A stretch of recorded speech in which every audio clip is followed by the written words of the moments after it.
really quickly over here so we can see the changes from BBG, because I didn't do that. So while I'm actually scrolling down and clicking on a button over here to put this up on the screen, I do want to say hello to everybody, and just give me a second so I can actually get the chats in order so I can click on stuff. So there we go, there we go.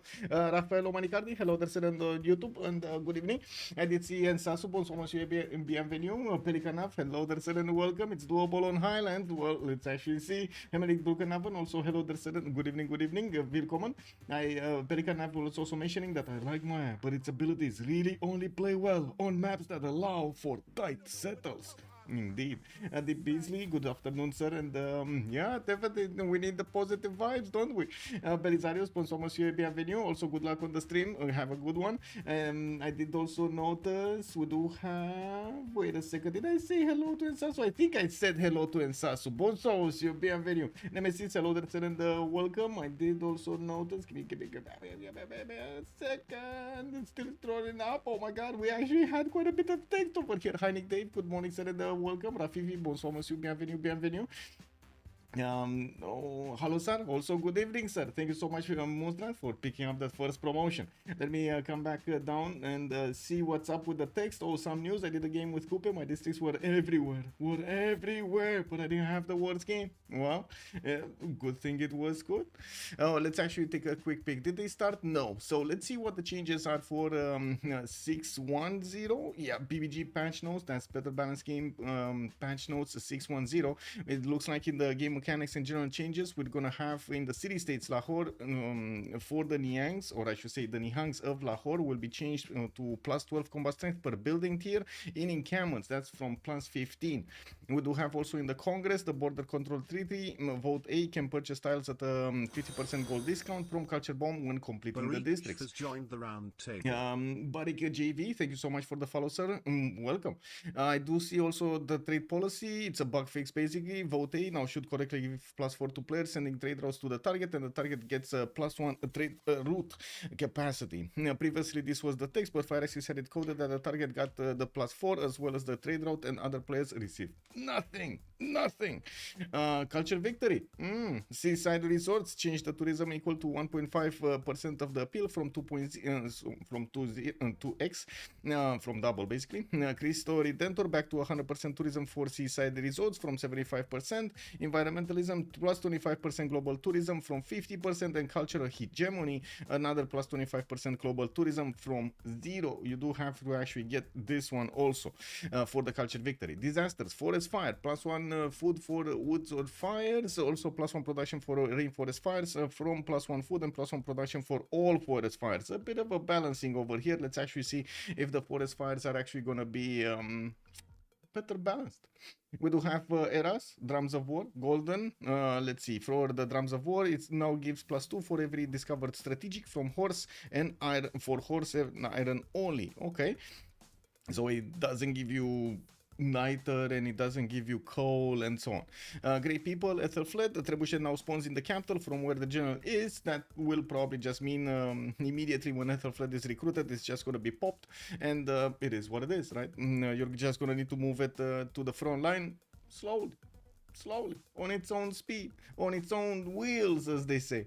Civilization leader changes. We do have Australia patches give +1 production after political philosophy, partially revert. That's good. Actually, Australia might actually make sense in this upcoming period. We do have Egypt. Also, Marianos now cost 5 horses from no strategics. This is actually big. This is very big. Marianos now cost 5 horses. That's insane. That's a lot. Maori also amenity bonus on palace removed from palace gains +1 on amenity. Whoa, they actually nerfed Maori. No. Also Maya plantations adjacent to observatories gain +1 science, increasing to +2 science at education from +0 start and +2 at education. Very nice. A little bit of scalability here. Mongolia also, its orders cost increased to 45% on online 45 on online speed, same as barracks from 30. actually quite expensive. Yeah, that's 50. Oh man, 50% more. Mali Sundiata, faith for owned desert tiles, removed from being a Mali civilization ability, and is now a Mansa Musa leader ability only. And there was also a bug fix that we talked about earlier, the trade policy, which was basically written over here, and I guess we're not gonna read it because we don't need to. And we ended up right at time. Let's actually take a look what the FDLV and the Arcane are gonna do. What are they in the map choice?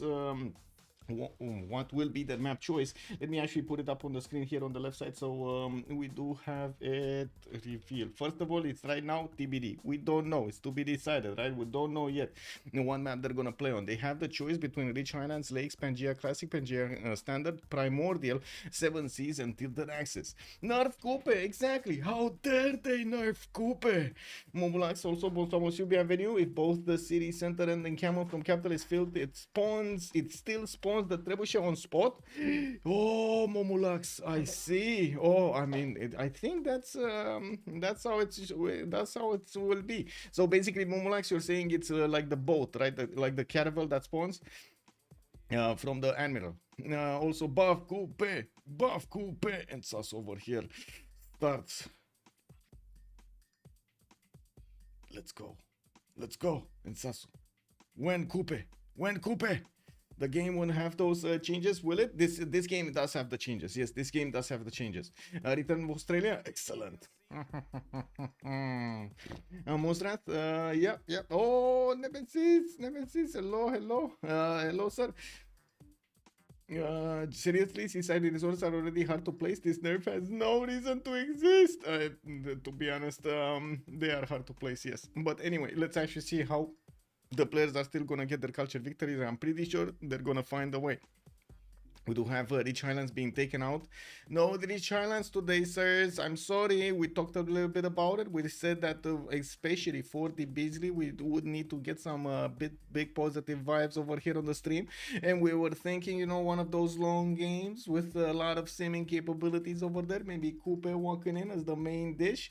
And then we do have Maya as the second dish over there with a little bit of Catherine Medici, and actually Catherine Magnificence, you know, sprinkled on top over there. But no, they said no to Rich Highlands. They want another dish. We're going to need to see if it's going to be one of those French specialties over here. Maybe, you know, baguette, a croissant. You never know. Definitely, we need to get this.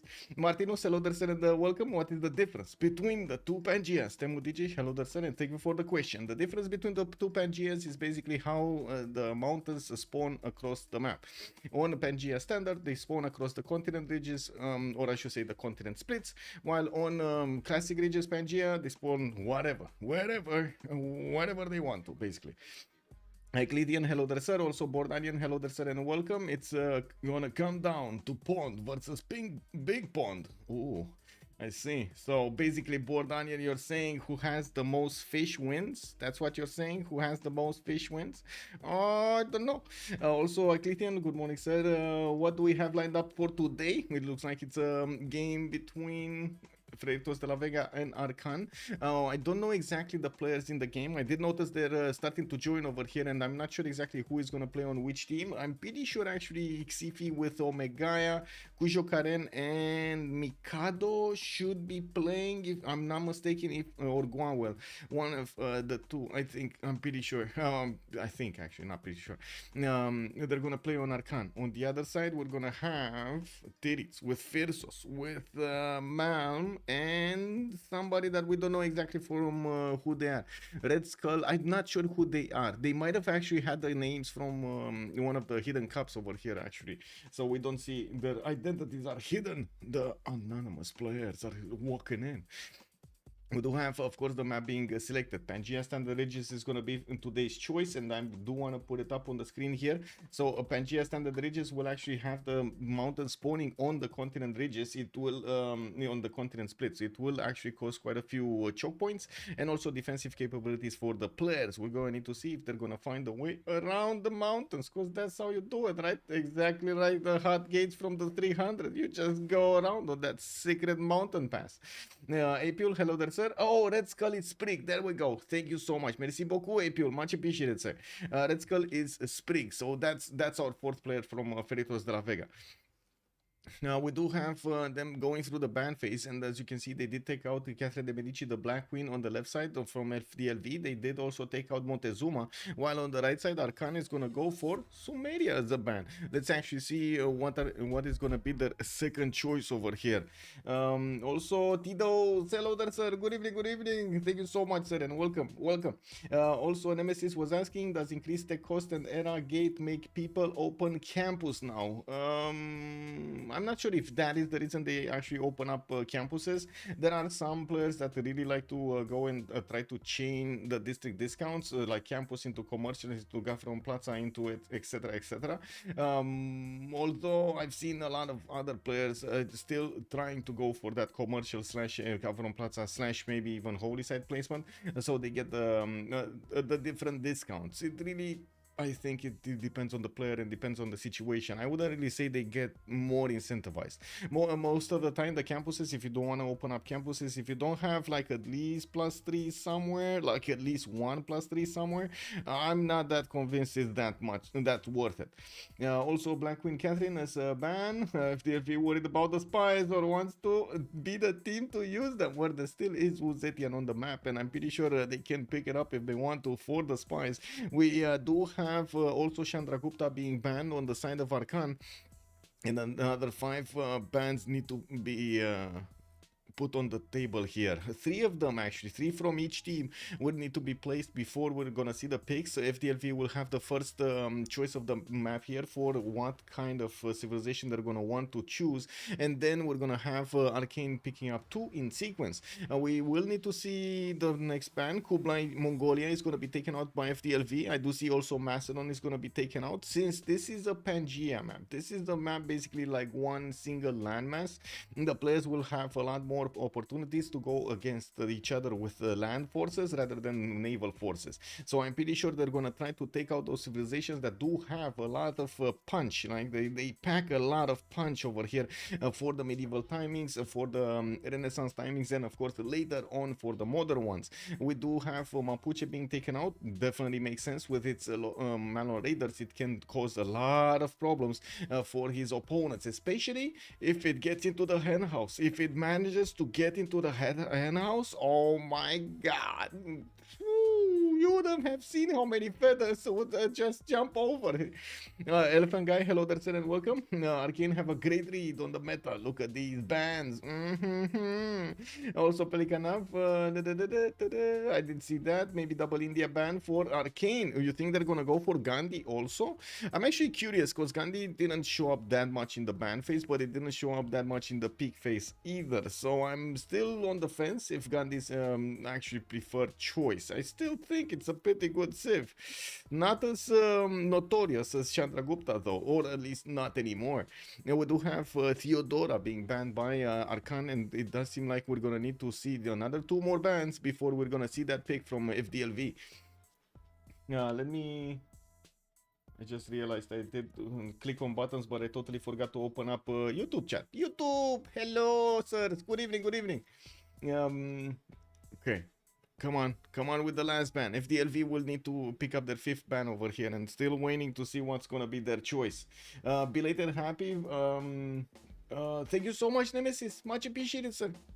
Thank you. Banning an S tier Civ definitely makes sense. Yeah, that's why they're there. Thank you, Dibizli. Much appreciated, sir. Thank you, sir. I think we did celebrate together. I didn't have something like like a drop of alcohol or something to actually celebrate on Friday. But yeah, we did do it together.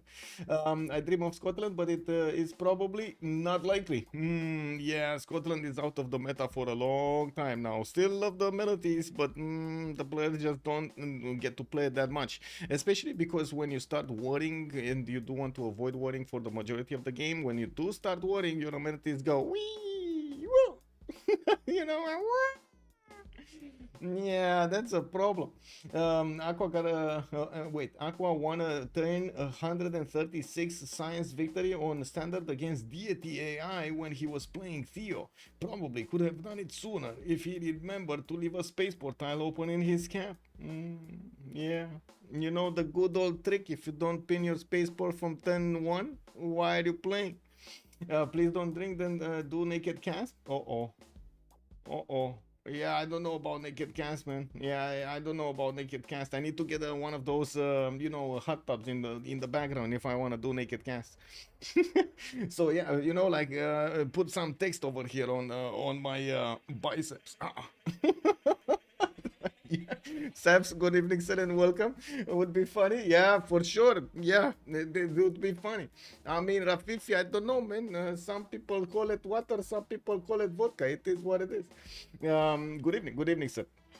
We do have the first pick, and the last bands over here looks like Zulu and Goal have been taken out. One of the FV, one on Arcan. We do have a first pick. It's gonna be Mongolia, Genghis Khan, but this is with the Ordu. That's actually quite more expensive right now. I'm not sure if I like that choice, but I gotta say it's very valuable, right? You do get that extra movement, extra experience over there, some extra production, very nice.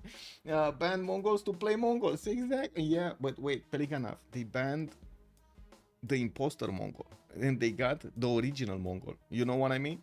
You see Mongolia over there? That's the first leader that showed up over there with the extra trade route. Oh, with the with the how do you call it? Trading post, right? The instant trading post from the beginning in the vanilla. Oh, this civilization, man! I remember how many times I needed to declare war on Mongolia when meeting it, like first meeting it back when it was introduced. You couldn't do it in other way, right? You couldn't be friendly with Mongolia until they actually took out the trading post with PBG. We couldn't keep Mongolia as a friend anyway. Yeah, Michael, save that for your OnlyFans page. Woo! Yeah. Anyway, we do see Kupe. Kupe is being chosen. Yeah, you see the Beasley. Look at that. It's starting to happen over here. We got FDLV going for the spice, for the juice. We got also on the right side Arcan going for the spice and the other juice from Scythia. We got over here Zetian showing up, and looks like now it makes sense why they banned Catherine de Medici on the left side. FDLV knew they will end up fighting the spies of their opponents. We do have the last 4 bands that need to be chosen here, and Arcanes on the right side, FDLV on the left side. They're still thinking what to do, who to ban. We still have quite a few very good civilizations that do also war in the game. We're gonna need to see which ones are gonna be the preferred from these players, because the players have actually so much influence, and their choices, their biases actually have so much influence on what is going to be picked and what is going to be played here. Even though they do know how to play the majority of the civs, and like I would say 95% of the civs, they definitely know how to play, if not 100%. But let's not go to 100%. You know, it's not a certainty. I'm pretty sure they still prefer some over the others, even if the mix of civilizations is gonna be perfect with a certain synergy. The players are gonna still, but why do I need to play Elizabeth I? I want to go for Maori, you know, like it is what it is. I'm gonna do that too. It is what it is, you know. Now, when was the last time we saw Congo? Oh, a long time ago. I think. Wait a second. We actually saw. Didn't we see Mubande last time? We didn't actually see Congo. Movember, right? We saw Mubande. So basically the female Congo, not the male Congo. Show some nerve, French players. Pick wow, an African civ. Wait a second, which one? They banned Zulu. Anyway, Mapuche, they banned Mapuche also. They took him out. They did him dirty. Look at them. Look at him over here. Just look at his eyes. He's still feeling remorseful over there. While Shaka, his demeanor is imposing over there. Let's actually see what are the bans here. Poland and Russia gonna be taken out by Arcan in the last 2 bans. I do see FDLV did take out Gran Colombia. They have one more choice to go. 20 seconds and they're gonna need to pick something. The Paka Cutie, yeah, well, let's see the picks. Rome is gonna be the ban for FDLV. There still is Julius. Don't worry, we still have a Rome in the game. not as good as Rome Trajan, but still quite good anyway. Let's actually see if they're gonna pick something like a Hammurabi, Brazil, if they're gonna wanna go for some of the coastal nations, even though they already have Kupe. Why would you go coastal? And I gotta say, I kind of miss the days when we actually had the Kupe just roaming the seas, you know, just trying to find an enemy capital and settle next to it, min distance, buy a warrior and go stomp. That's how it is. That's how Kupe works. You know, in our memories, it's drilled in over there. Oh my God! You think of Kupe, you see him being picked up by somebody. You need to expect your capital is gonna be forward settled. Yeah. Do you guys remember the days when we had Kupe over here forward settling everybody? I thought Inca was on Central America, by the way. Yeah, true. Inca was in what is now Peru, Ecuador, and Chile. Yeah. Arcan takes Australia. Australia. Ooh. They didn't actually. They did go for Hungary, not Australia. They do have one more choice though. They just need to wait for FTLV to reveal their full roster, and they're gonna make a decision afterwards. They're gonna need to see what their opponents are coming to the table here. Cusco is in Peru. Yeah, Maya and Aztec are similar locations and cultures. That's South America. Tamar. Ooh. I'm not that convinced Tamar is actually that preferred in the games. Don't get me wrong, I may like it. However, it does seem like it's relatively slow compared to the others. Anyway, Persia is going to be picked up by FTLV. That's going to be Nader, Shah, Persona, and they do have another choice to go. They didn't ban Cyrus, so maybe they do get the double Persia Wham Slam. Although, that's so much competition on the merchant screen. And we're also going to see, I'm pretty sure, Hungary try to pick up quite a few of those merchants. It does have the ability to project power across the map using those city-state levies, and I'm pretty sure he's going to want to keep at least one for himself. And we are still waiting for FTLV to think about their next choice over here. This is their final one, final choice. Just a few seconds and we're gonna know who it is. Julius has been forgotten. Yeah. Also, Mikado didn't know what the Mayan used to do. I mean, a lot of stuff has been happening in our history, Mikado. It is what it is. Mistakes happen, you know. People need to learn. It is what it is. RAM69, bonsoir monsieur et bienvenue. They didn't ask to overland and Maya used to occupy before they suddenly come left for no reason that we can discern. Pelikanov, wasn't it because they poisoned their fresh water, basically? Because they did all of that stuff. If I remember, I did read something about it. But anyway, that's kind of like really, really weird, really weird and dark stuff. Maybe you want to read it yourself over there. I don't really want to speak it on the stream, but if I remember correctly, they did actually figure out what was the problem. Anyway, Mexican cities are descendants of the Aztec cities. Okay, Julius Caesar is in the game. We do have him right here. As you can see on FTLV's side, on the right side, we do have Arcan that do need to pick up their fourth. Now, maybe in Civ7, we'll get Maya into Aztec. Oh my God, just, that I gotta say that whole idea over there of having like three different games into one game, just, anyway, we're gonna see how it actually feels in the game. We do have another Persia being picked, this time on Arcan, and both teams will benefit from one of the Persia nations. So let me actually double check if I do have 0 MS to anybody, so I don't cause any problems in the lobby here. I do also want to double check what kind of mods they're using. Ooh, I have a lot of the UI mods that are still here. Give me a second. I think I still have time to rejoin really quickly and take those mods out. Give me a second. I just realized this.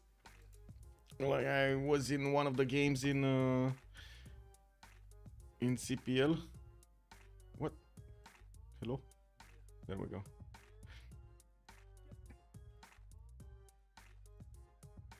This. There we go. And I need to actually resub to this.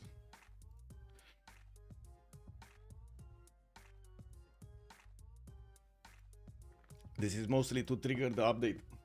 Maya had already declined by the time that the Spanish arrived. True, the Aztec culture becomes Hispanic because of Spanish conquistadors. We got new news about Civ7. I don't really feel the community takes care of it. I mean, the community in general actually slowed down quite a bit in its, how to say, hype.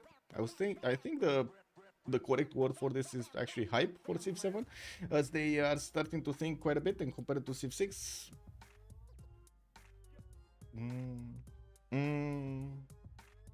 Yeah, big question marks. We're gonna need to see. Also, I'm pretty sure it didn't help that Ara History Untold actually was kinda what Civ7 was presented to be, and it didn't work out. My camera isn't centered. Oh, okay.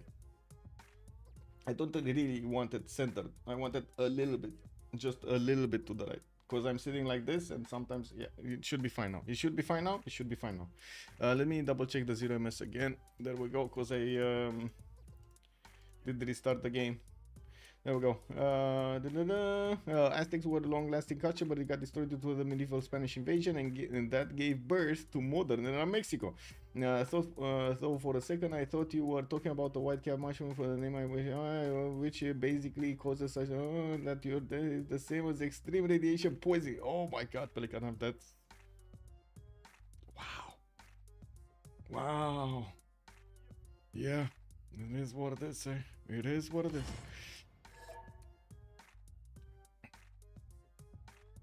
Yeah.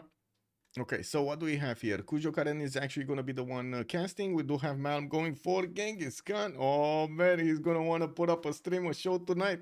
We got Gwawel still needing to pick up a civilization. Omegaia is going to go for Cyrus. Sprigus Romulus is going to go for Julius Caesar. We got Xiffy on Zetian. Phyrsos is going to go for Nader Shah. Titiits is going to be the one with Kupe. And he did play it before. We did, wow, marvel of what he did over there in a 2 versus 2. And Mikado is going to go for Matthias Corvinus. Now let's see what Gwawel is gonna need to pick here. Wait a second. I think we can actually deduce what's gonna be picked here, right? No. Julius is Julius. No, Julius is still there. It's from here. Hungary. No, Hungary is here.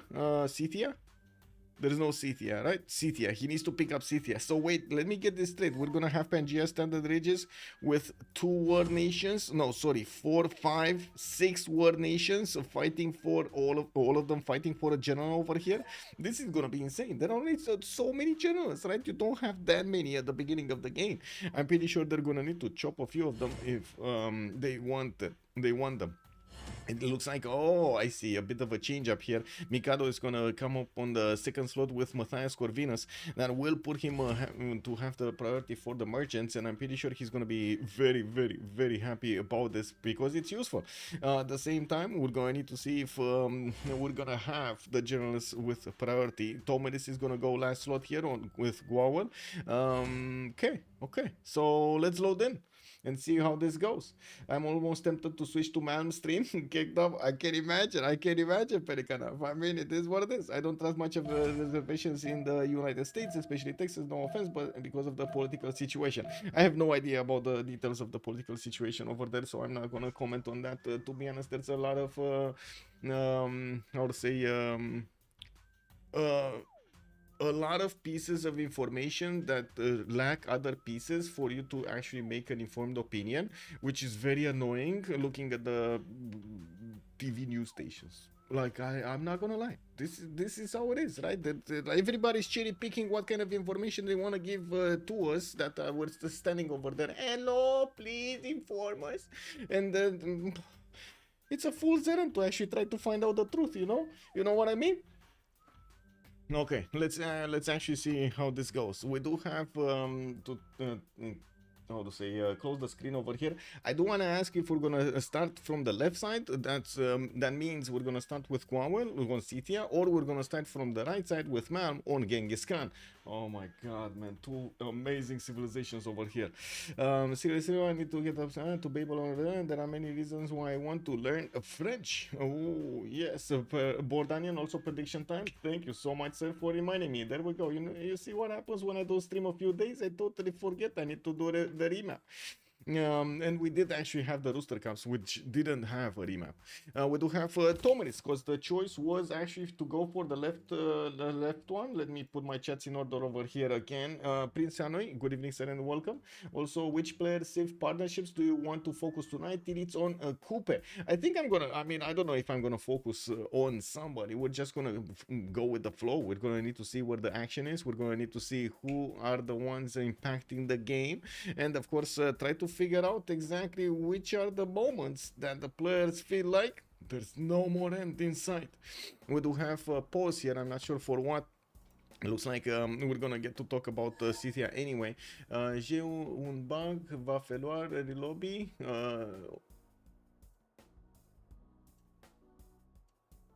I don't know bouger what means bouge, but anyway, yeah, Omegaia is saying that he has a bug. I'm not sure if he is asking for a relobby or something, but I think he's asking for a relobby if I'm not mistaken. Did he settle or something? Like what happened over here? What was the bug? Did he? Oh my god! Oh my god! I saw something spicy. Move. Oh, he settler moved. I see. So he misclicked basically. Took a response right from the get-go. Well, let's see if those are gonna be that cursed. I see. Bouge does mean move.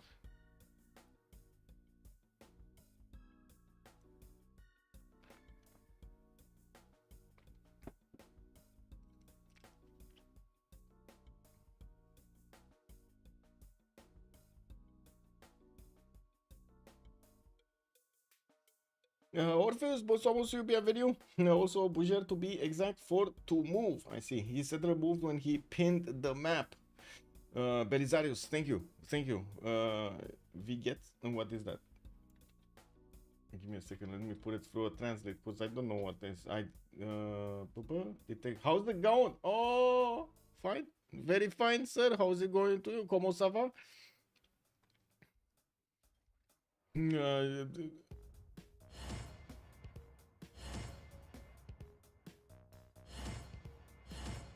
I was trying to figure out if I should actually make a joke that I don't actually know that much German, but yeah, it is what it is. I think I'm gonna stop short of that joke. Excited for the game. Same here, sir. Same here. He said remove from the French cast. Oh, I see. Thank you so much, Belisarius. Much appreciated, sir. That's important info. Don't think I've seen that much before, to be honest. I've seen, yes, definitely units moving, and yes, I did it quite a few times myself to actually move a unit without meaning to click on where it is.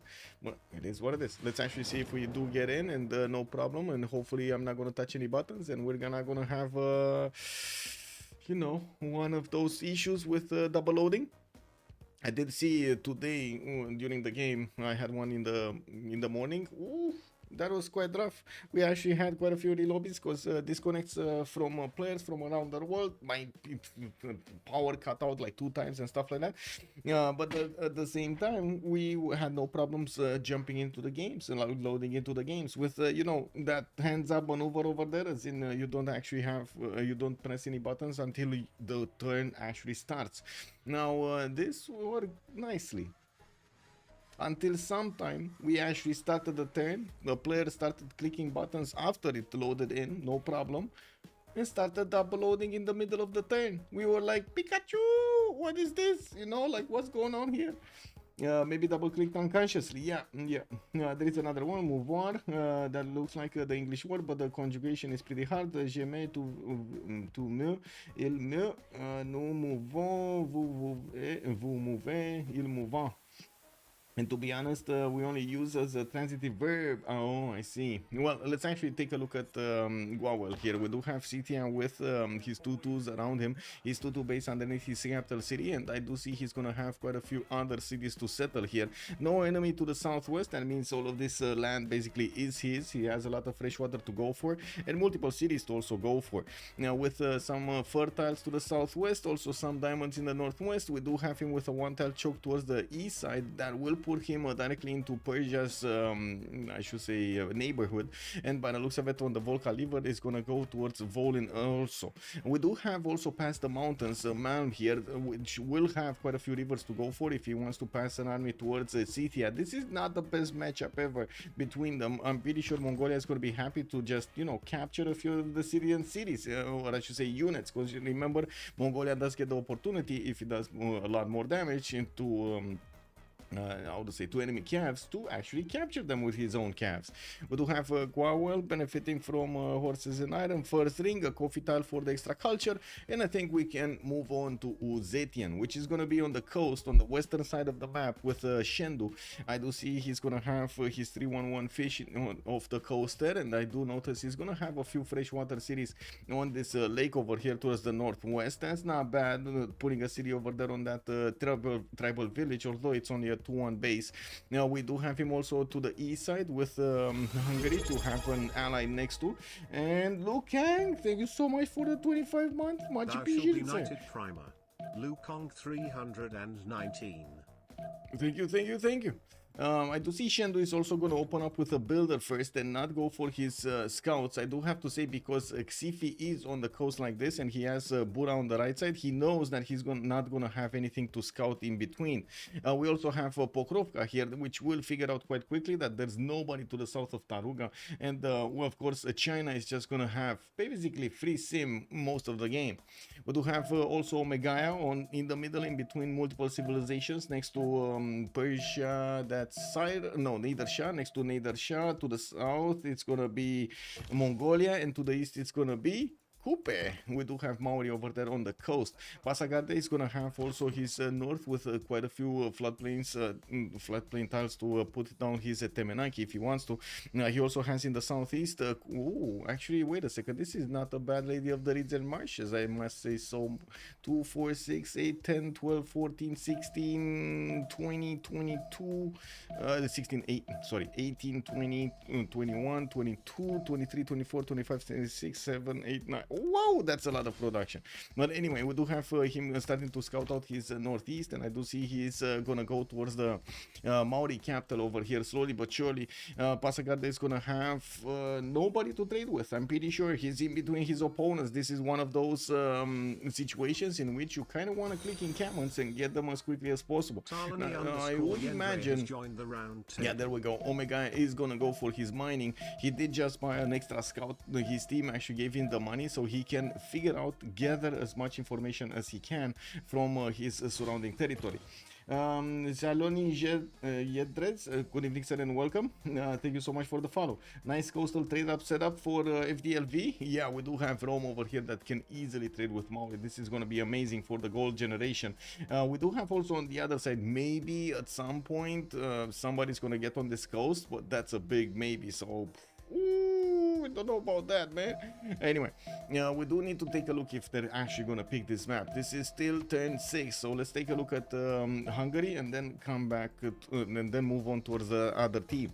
Buddha is gonna have 3 tiles, maybe just 2 tiles actually, from the Pearl of the Danube to work. He does have some forests right now on them, and I do notice he's gonna have a lot more spaces for that bonus to appear. Now we do have him to the west side here to can settle that horse tile, get 2 more slots. I do see the stone tile to the southwest. That's also going to be something like this. Southeast, he can go on the wheat, but at the same time the 1-1 is going to be just better. The biggest issue there is the food generation. He just doesn't have that much food around. Now we do have him getting his settler out, and of course started expanding his vision towards the east to see exactly where his opponents are.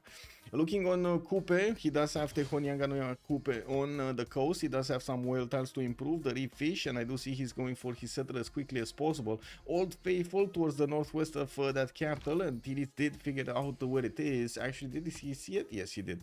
Now we do have him also with a lot of coastal cities that he can place to the south and to the north, and I'm pretty sure Sprig over here is going to want to stay away from taking cities from Kupe. We also have a lot of forest and rainforest, which are going to benefit from its mares, not to mention also its extra production point that he's going to get later on from the civics. This is going to be beautiful land for him to upgrade here. We do have Nader Shah also. No, this is Nader Shah, right? In between Hungary and Scythia. Although I do notice he's not going to have that much, that many problems with Persia on the right side. We're going to need to see if he's going to get triple teamed. I kind of doubt it. Seriously, I kind of doubt it. Although, let's see it. I would love to actually see it and see the result for myself here. You know, we do have a settler in 1. I do see he does have multiple 2-2s to keep on working. No problem to keep on growing his population there. While I do see he's going to have also a decent amount of fresh water from these rivers spamming to the left, to the right, also to the north there. Now we do have him with a city state. Again, Volin might be a choice, and Scythia is about to actually figure out where he lives. We do have also Julius Caesar on the map, which is gonna be over here. It's actually already he already benefits from Matterhorn bonuses for the extra culture, and I do see Rome is gonna get a third settler soon. We're gonna need to see if he actually gets one of those there, because I do notice Maur is coming in as quickly as possible with one of these settlers to grab some tiles over there. So I wouldn't be surprised if you're gonna see a settler over there on the Maze tile. We do have Ravenna getting a builder out, also capital city working those settlers, about to see also the pause started up for the vote. Pamukkale also next to Karakorum. We do have a settler in one, and I do notice he did not see his opponent. I don't think they actually saw anybody. I don't think they saw anybody. No, this warrior is actually still in the fog of war, so they don't see each other.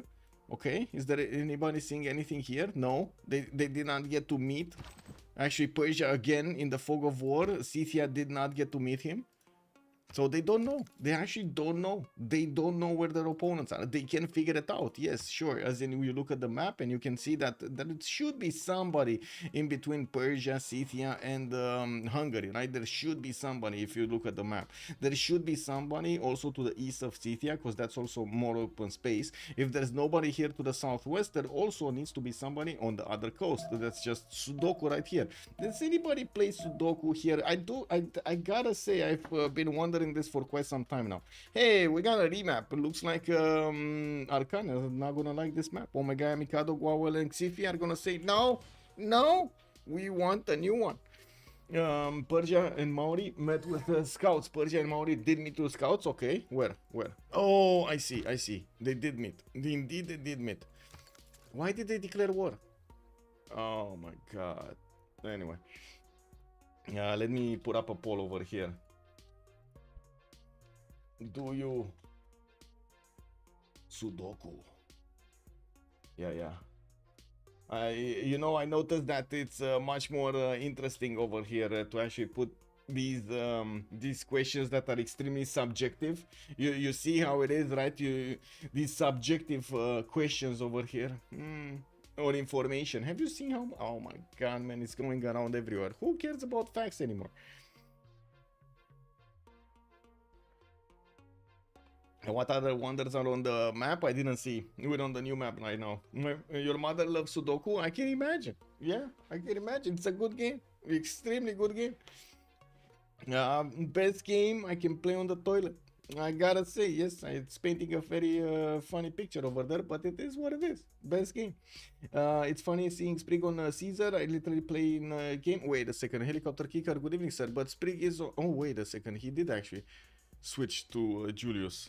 I honestly thought he's gonna play Kupe. Never mind. I mistaken. My mind was mixed up over there. It was a me problem, not a you problem.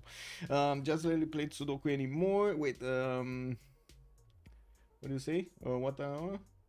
FDL with Kosa Matterhorn, crazy good. Yes, just really played oh, you're rarely playing Sudoku anymore. Yeah. Okay, so chat, you need to direct me left or right. Where are we going, chat? Are we going left or are we going right? Yeah, relobby again because they declared war. I don't know why they declared war, but they did. We're going. Oh my god. We're going left again. We're going left again.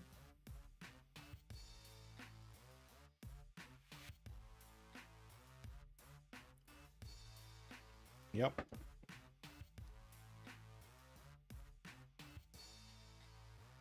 Wait, mods missing. What mods are missing?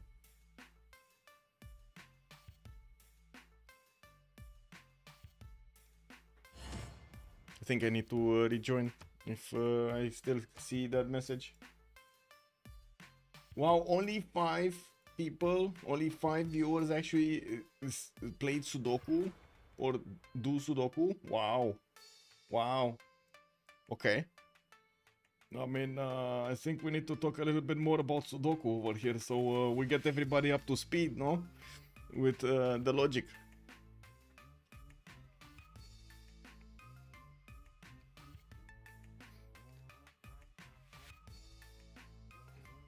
Okay, everybody's joining in, and hopefully we're gonna get this relobby without any issues over here. Hands up, you know, the hands up strategy.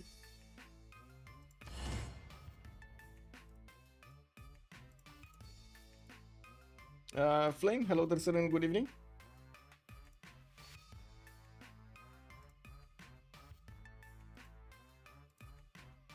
My Sudoku is making Pokemon team with Mons that aren't the same type and not the same generation. Oh, I see. So you're basically trying to build a 1, 2, 3, 4, 5, 6, 7, 8, 9, 10 line over there. Well, 9 line because there's no 10. With Mons, okay, sure. Yeah, whatever works, man.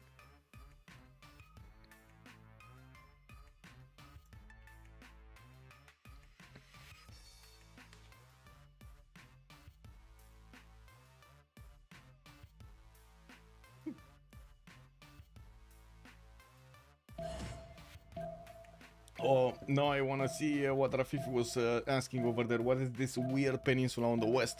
I didn't get to see the weird peninsula on the west. Okay, we're loading in, and I stopped touching buttons right now. No more button touching.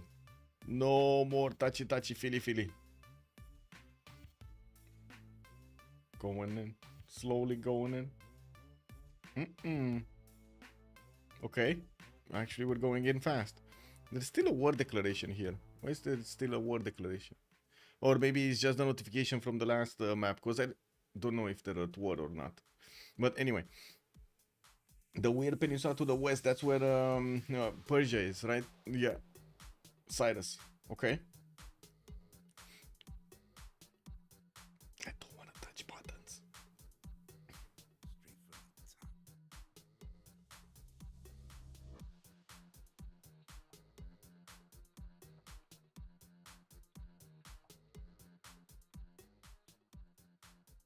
Okay. Should be fine. Okay. So, let's see. Dun. Okay. So, it looks like chat was saying from the left. We're going to take a look at where Tomenis is again. And let's actually see if this time around he's going to have a much better neighborhood. We do have him, okay, here, west of Maori. It looks like Scythia might actually have an opponent to go against. Arcan is going to have Maori on the east side next to Scythia. We do have Scythia also with a lot of these pashas around his cities. Not to mention some camps that he can improve. The ivories over here, and of course you do see some ember times towards the northeast. This is a beautiful open sky, by the way. 1, 2, 3, 4, 5, 6, 7, 8, 9. Can go for 10 over here with the sheep tile. Can go for that north and western cities to benefit from the ivory and the wine tile from it. And I don't know what's going on. Oui, bébé, qui s'est passé? Un problème? What's going on? What's going on? Xiffy declared war while he was waiting for the remap. I have no idea why, but it kind of bugged the game. It is what it is. You seen nothing. You haven't seen anything. Oh, yeah, I remember that line. MapGen is making lines again. It is. We got a fish map over here by the looks of it.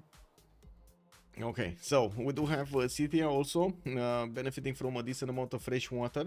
A big mountain range on the west side that will protect him from Mongolia for some time. We're going to need to see if Malm over here is going to choose to go. Oh, we got some matchups. Oh my god, that's beautiful. I don't want to get ahead of myself here. Let's actually move forward towards Zetian and then see what's going on there. Prenda Sidri lobby. Oh my god. Wait, they declared war and they're still at war? That's what they want to say? They actually are still at war? Yeah, they are at war. Oh my god. This is gonna be a new map, new lobby because he clicked wrongly. Why did he click war? I have no idea why he actually declared war. No idea.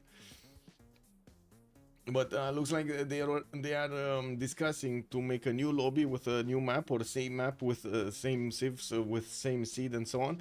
So they try to get it the same, exactly the same. Is it gonna spawn the same? I don't know about that. I don't know about that.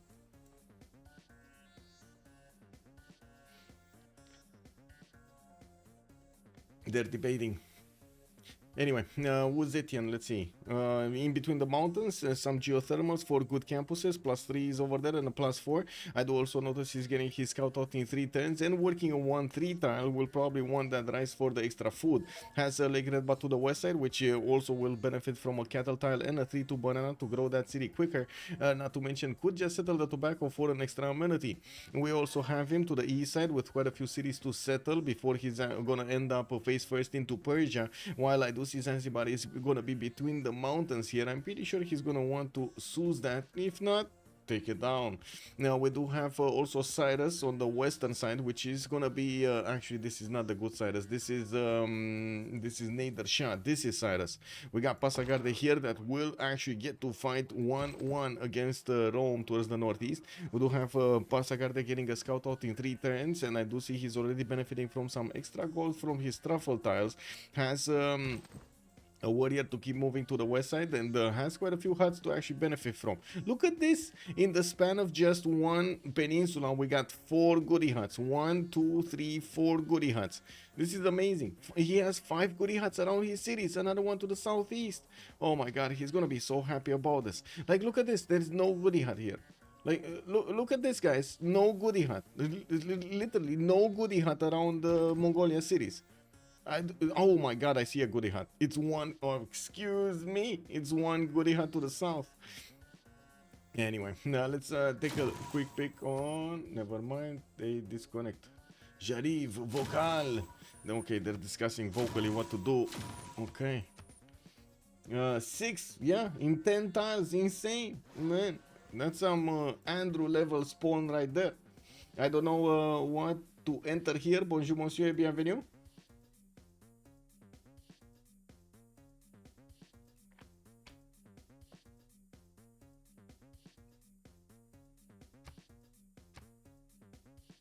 Okay, we're getting back in.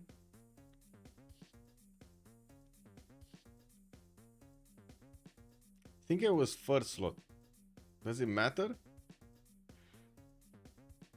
As it doesn't matter for the map to generate exactly the same, to have the players in the exact slot with the exact civilizations, right? If I remember correctly, that's the way to do it, right?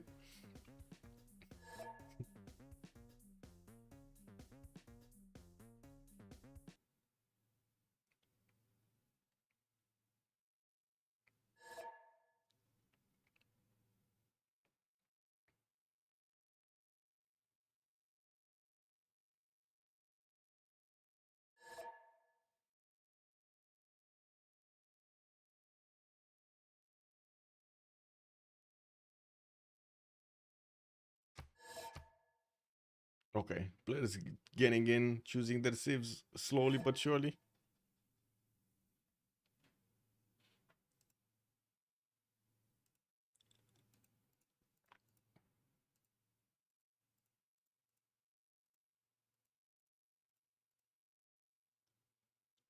What is wrong with declaring war before the remap?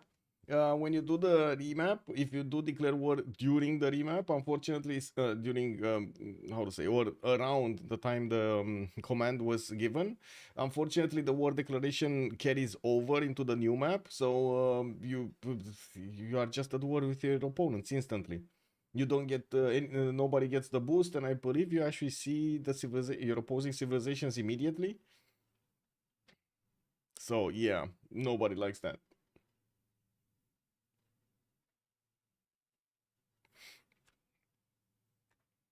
I still think I was firsted. So Kujo Karen does need to swap, and I need to swap with him. Yeah, that is kind of bad. That is kind of bad. Yes, that's why that's the reason they want to do this relobby, so they fix that problem. The question is it gonna be the same map? I think they're actually taking the risk that it's gonna be a new map anyway. Free remap. It is what it is.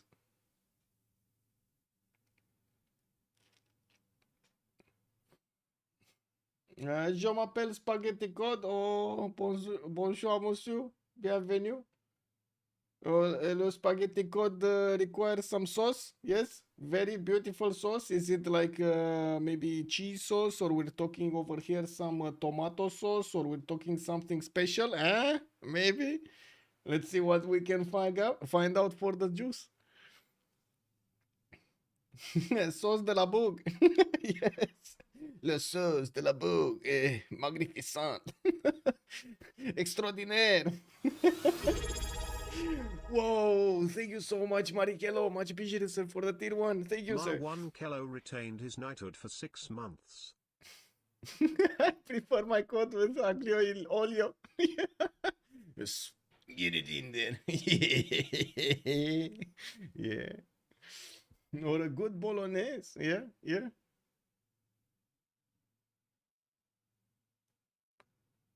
Yeah, but you know, the bolognese doesn't actually do your stomach dirty. You need to pick the other one. What's the other one with the cheese?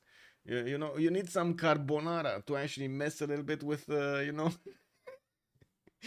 your engine, to go for the engine. It gives it a little bit more nos, you know, whenever you're gonna actually move around or, you know, walk on the street, you're gonna see a little bit of a bump over there from the nos. Woo! I haven't had that Alfredo in forever. Yeah. Yeah. Alfredo with mushrooms. Mm-mm. Okay, we're just needing to wait for Gwawel. No, Gwawel is here. I don't know exactly who's missing. Oh, I can switch. I can switch with Cujo, Karen. Does it matter? Let me actually ask him. Does it... Whoa, whoa, whoa. Does it matter that...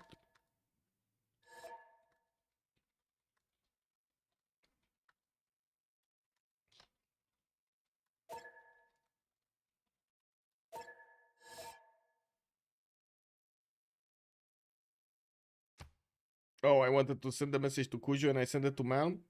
Oh my god. Mm. Oh, it's a new map. Okay, okay, okay. I don't know why I wrote that in private. Okay, let's see. There we go. There we go. Man, I need to go and, how to say, shave off this hair again. Spaghetti alla Gerson Fedra. Oh, man. That's some chulama right there. I don't know about spaghetti. I think that's chulama right there. You know what chulama is? Do you guys have this? Or what is it? Chulama? I don't know how to say it in English. That's basically this. How do you say this in English? Big chulama. Chukonma? Chulama. This? Chulama? No? This is it. This is big chulama. Yeah. Mm-hmm. Yeah. Yeah. Yeah. It is what it is.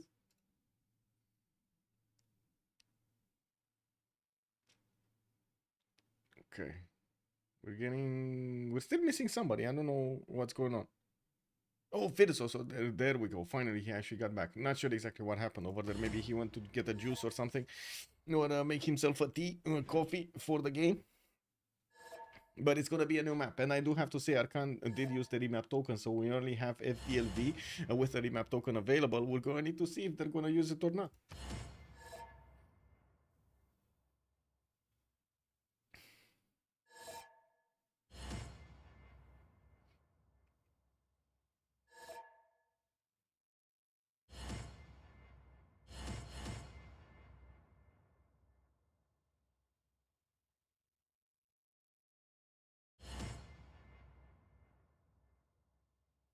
Okay, just waiting for Phyrsos and Titiits to ready up. All of the boys are in the slots. This is gonna be a new map. They're not gonna keep the other one because it was kind of bugged, and I don't think they want to take the chance of you know, getting back on it without actually it being it, without knowing if it's gonna be it or not.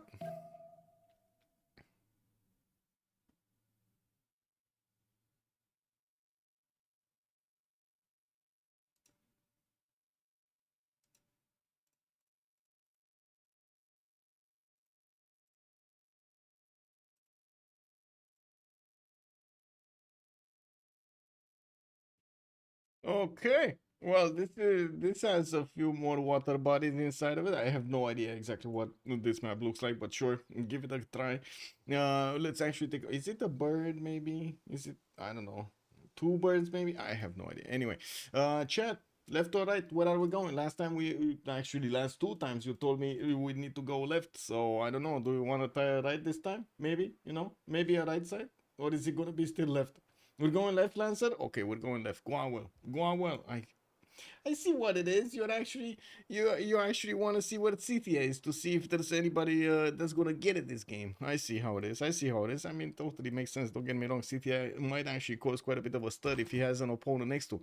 Gwawel does have Paititi next to him. That doesn't look like an opponent.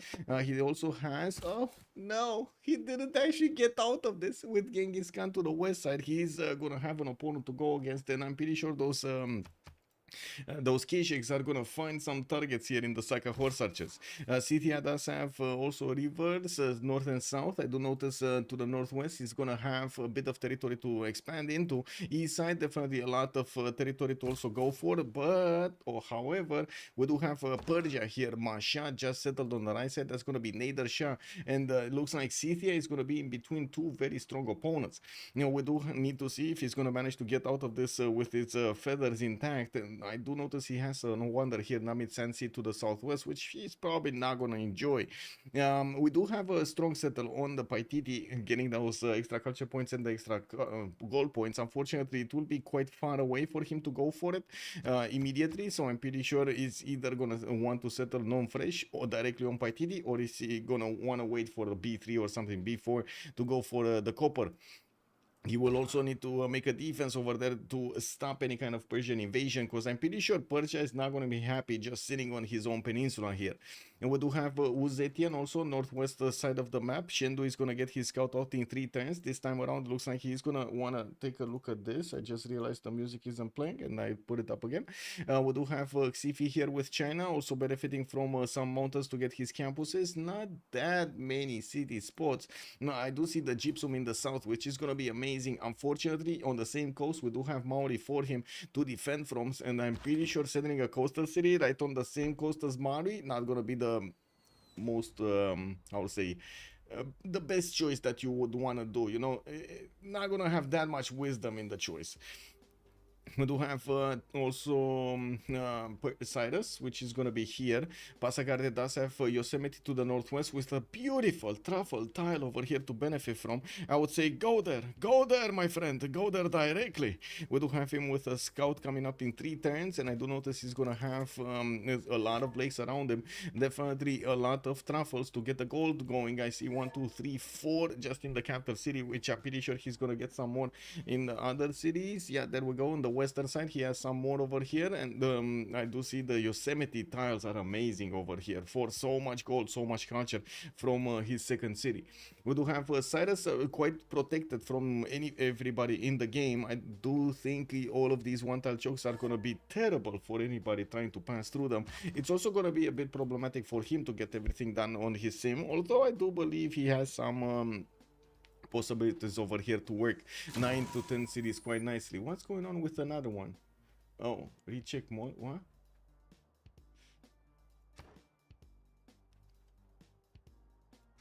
He's going to check the modes. Okay. He wasn't seeing the same spawn. Wow. Surprise, surprise. Check.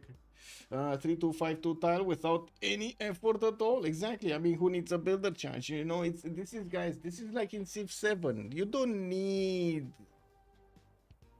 how to say, you don't need who needs big brain? You don't need builders, you don't need big brain, you just get tiles. It is what it is, no? Kepor, hello there, and welcome. He disconnects and reconnects to see if it changed something. Oh, I see. Well, it will change the map. Yes, if he's rejoining, he's gonna probably see the good map. The one, and I hope we're actually seeing the good map also, because I don't want to talk about this again. They removed the builder from a simulation game. Yeah, who's gonna build stuff now? I don't know. It feels kind of a weird idea, to be honest. At first, I didn't really care about it, but when I saw the massive failure of Ara, which also didn't have a builder, it's probably the closest that we know as gamers. That would be a close comparison to Civ 7. and it failed spectacularly because it was missing the elements that it needed to actually be a good game. Am I the only one concerned here? Am I the only one concerned? Like, really? Anyway, we'll see. We'll see how things develop. There still is time, guys. There still is time. Let's see. If you could pay a price to instantly remove all Civ6 technical issues from the game, how much would it be?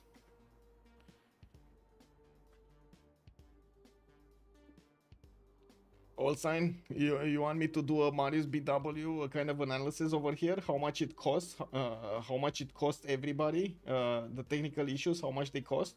We can do that. It's not hard. It will actually just take us a few minutes. Okay, let me put up ChatGPT. I'm gonna ask ChatGPT over here. Oh man.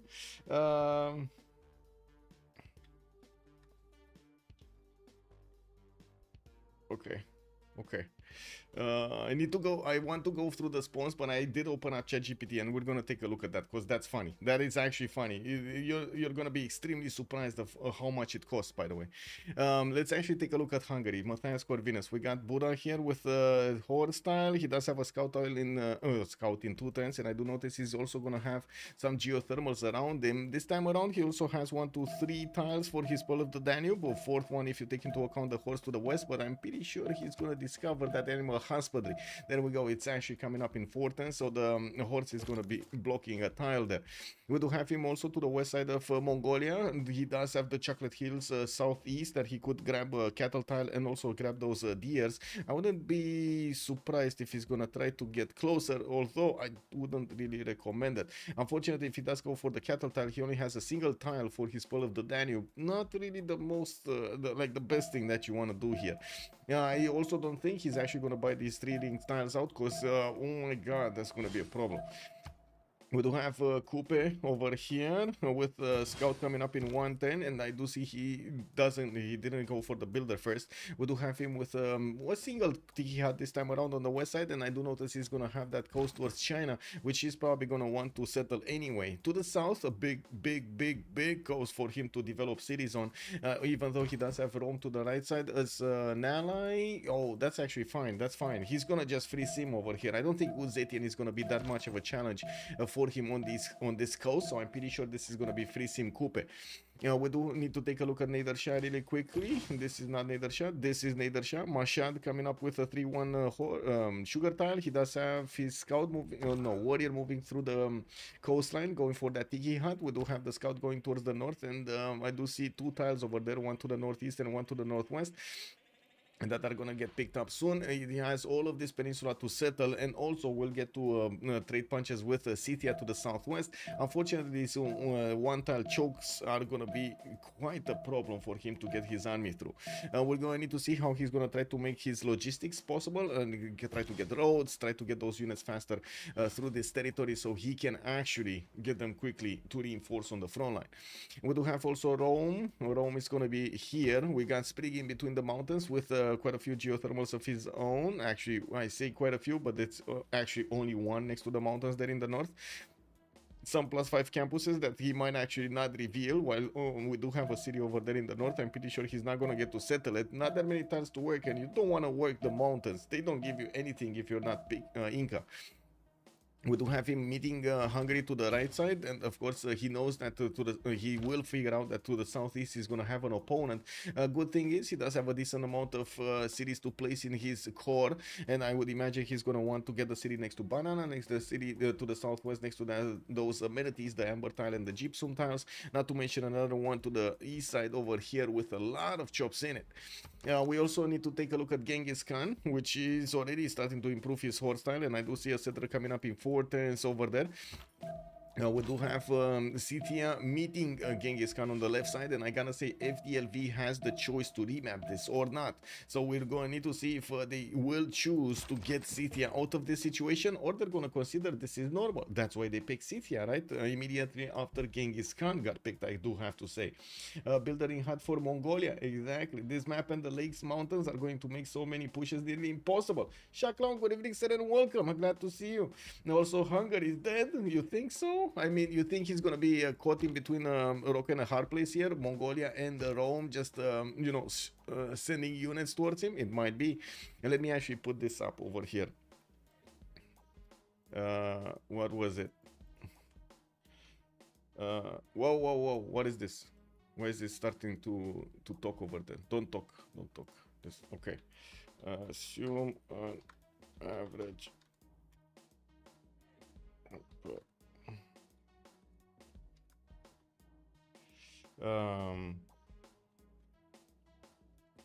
Here, give me a second.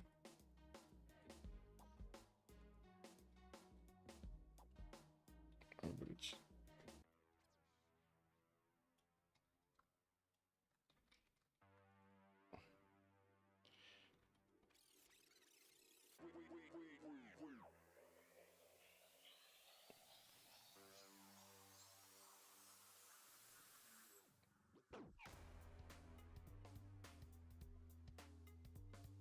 Okay. So,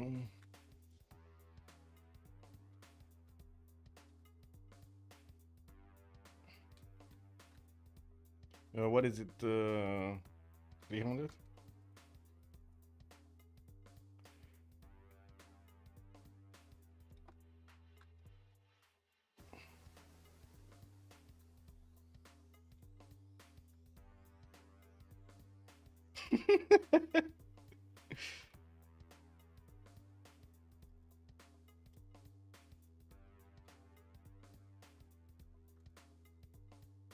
To go through the errors.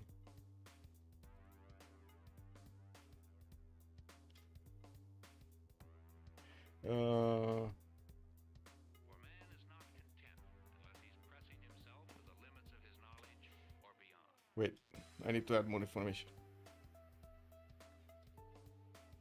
Game has at least 2 error sessions. Actually, at least on average.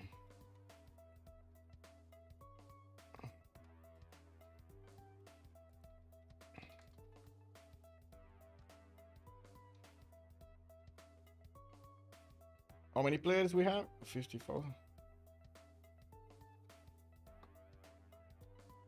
Let's see if it gets. Wow.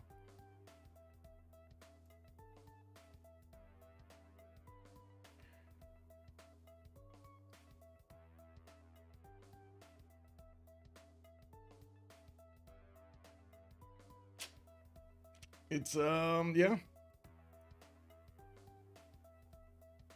1. That's 1. By the way, that's 1. If you start multiplying by how many games? Wait, 50 split divide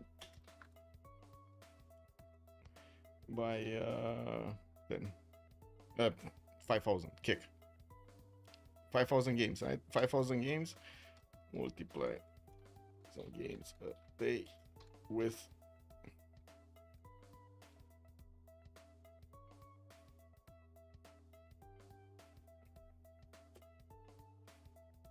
yes, and exactly.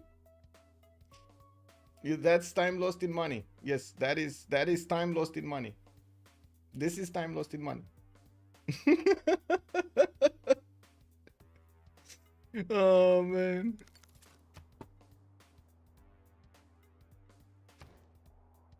So this is the map.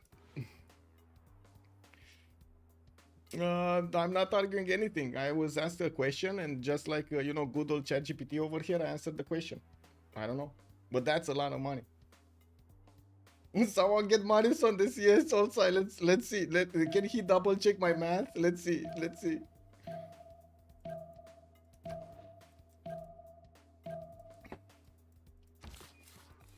I mean, to be honest, with that much, with this amount of money, we might as well give them another 100 euros per title, so they fix the problems. You know, just saying. Like that's insane. That sum over there is insane. It is assuming that the time lost would have been otherwise spent earning wages. It is assumed, but also at the same time, you can assume you could have had the same return value from something else, doing something else, as in another game, a movie, going out, having fun with your friends, eating dinner with family, anything that would actually make you, you know. Anyway, let's actually take a quick peek over here. We do have to take a look from Tomeris. Let's see. We do have Pokorovka sending his settler towards the south. I do see he's gonna get his other settler out in 3 turns, and we do need to actually finish up this outcome. One remap. We had one remap. So it's more lost value than lost finances. Yes, it's more lost value than finances. That is correct. It's lost entertainment value, basically, or fun value. R&R. I think the total word or the category should be R&R. What is it? Rest and relaxation, right? That's the value that you get from the games. We do have a settler coming up in 2 turns here from Scythia. He does have his horse tile in the first ring. We do have his iron tile in the right side on the second ring. He did meet, I think he did meet, no, he might have not actually met the Paititi. We do have him actually sending no scout towards the northeast, so he does not know about that Paititi, that wonder. He did send his warrior towards the borders of Mongolia, and we do see that Hungary already did settle his city Sejet on, or I should say next to the Chocolate Hill. 21 has joined the round table. Gute 321, thank you so much for the follow, sir, and welcome. Also try asking JachiP what causes the dissings in Civ6 BBC multiplayer games and what logs to look at and what time to look inside of the logs. It doesn't know, Uko Supreme, as much as I would want to ask it. Don't forget to spend an extra 100 for the latest DLC called Basic Functionality. Yeah. No, anyway. Moving forward, we do need to take a look here. So iron in the second ring, we do have Persia coming from the north. The moment is not exposed, but I'm pretty sure when the settler pops, also the warrior will get visible, will be visible. We do have Zetian northwest, getting a long sheet towards the north. He's getting his settler out in 6, and I do notice, he's getting his trader out in 6 turns, and his settler out in 2 from the capital. He is already making a bit more gold from the truffle tile over here, and we do have him scouting towards the east side. He did send his warrior down the coast, and I do notice he just passed around Maori's settler. This would have been quite funny if Maori's settler would have just, wanted to disembark right next to the warrior. And we do have Maori settler available to move on that nighter and settle, while he does have another open space towards the north. I'm actually quite curious how far into the north he wants to go directly into China's face. We do have, that would be his 3rd city, by the way. That would be Maori's 3rd city.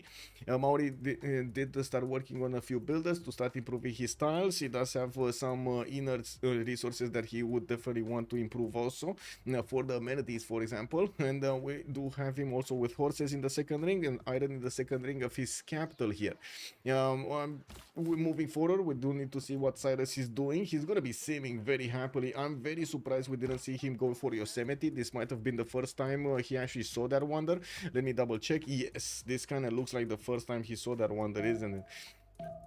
He does have another settler coming out from his capital next turn, and I'm pretty sure it's gonna take a trip towards Yosemite, towards the northwest. We do have him getting his trader out from his second city from the southeast, and I just realized I didn't put my chats in order. There we go. Multiple golden gate spots on Pangea, but all of them require a CS capture or a race. What is this map? Oh man, it's challenging. That's what the map is, and that's why we like Civ6. It's quite challenging. We do have Corvinus also. Oh, wait a second, to talk about next. But in the capital city of Passagarda, I do see horses second ring. Iron is gonna be quite cheap. It's right smack in the capital there, getting some builders so he can start improving his land here. We do have him with a decent amount of settlers everywhere. To the southwest, northwest, east side, no problem for him to get his sim up. He's gonna need to be careful about the south, but with the one tile chokes, I don't think that's gonna be that much of a problem. Matthias Corvinus does have quite a few defensive units. I do see him defending against Rome, and will need to defend against Mongolia. Mongolia actually sending a forward settler towards him directly. You do see his, how to say, he's going to be like 5 tiles away from the borders of Sejet with that city center. With new slingers coming out from Buda, a third city being sent towards the south, we do have him with some 3-2s to benefit from. I think that was a forest fire. I have no idea. Maybe it was a Haboob. going through that forest and improving it with an extra fertility. And we do have him also with the geothermal, that he could get some campuses around. Also, right now he has other pressures, a lot of other pressures. Now we do have him also with horses in the first ring, and the iron is going to be a bit more expensive in the second ring here, with multiple cities to settle north and southwest. Well, I say multiple cities north, he's going to get at least 2. He could actually set up coastal trade routes with Persia using the northern sea body over here next to Varinga city. We're going to need to see if he's going to have that ability later on in the game, or I should say opportunity, not ability. And we do have Kupe on the western coast. We did talk about him a little bit. Nader, Shah. Did I just talk about Kupe but totally forgot about China? I think I did, right? I got distracted by the settlers. Oh yeah, I did. Anyway, China does have iron and the horses in the capital, and he's getting his build around next turn, and that trader is 2 turns out from Dongxi. We did talk about Titiits. Let's go Nader, Shah. Bakhtri Mashad, sending his third city towards the west side on that oil tile. We do have him with the trader from the capital, actually. I'm very curious if he's gonna go for the capital, or he's actually gonna put it in the other city and send it to the capital. Now we do have him with a 4-2 sugar tile that will give him the extra food to grow his city quicker, and I do see he did pick up a pantheon, which is gonna be city Patrianganes, which is gonna give him extra production towards his first district in a city. He's choosing to build up his monument count for the extra culture, and I do notice he's gonna have his horses in the south second ring, also his iron in the second ring over here to the southeast of Mashhad. We also have him on the east side with quite a few of these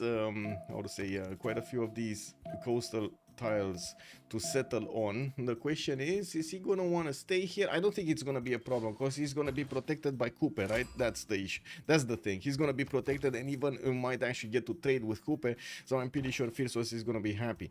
Double encampment setup. We might actually see a triple encampment setup here. He just needs to buy another tile from Gordian, because you can only place the encampment in the second rings, and of course, as you can see, Gordian at the moment did not expand into a second ring.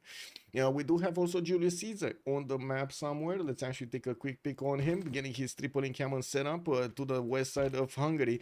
We will probably see quite a few units coming out from him, making their way towards his opponent Mikado, while we do have the encampments that need to actually start working those general points so he can recruit some generals for his units. Getting builders out also from the third city on the west side. He does have access to an iron tile to the north of Rome in the second ring, while I do see his horse tile was actually underneath the encampment he just placed. He's not going to get a passion improve, at least he's not going to get that bonus, but I'm pretty sure he's going to get the, how to say, the boost from his teammates.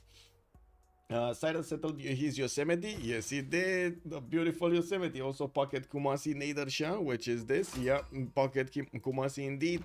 Phyrsos, I don't think he actually met it. It's gonna take a while until the scout gets there, but he's gonna figure it out. Curious if he's actually gonna use Amani Kumasi. I'm very curious of this. Let's actually take a look on Genghis Khan. We do have him to the right side of Hungary, and you do see he already has his triple encampment starting to come out. And Korabalgasun is going to get a spearman very quickly, and we do have him with multiple slingers that are available to shoot down the Persian warrior. Hey, he might pull an under on this.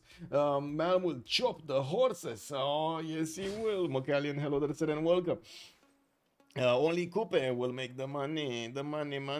Oh, I see how it is, man. He's gonna pull off OnlyFans over there.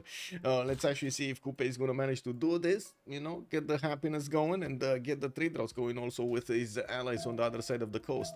With Mongolia getting his horse out in the first ring, we do have him also in the second ring with the iron tile. He will need a lot of horses throughout the game, so I'm actually looking to see if there is another horse here. There is another horse. Slinger, shoot, Slinger, shoot. Yes, he did. Gets archer boost, man. Professional, pro player right here. I mean, you gotta give it to him, man. Who actually gets in these days the archery boost? Anybody here? No?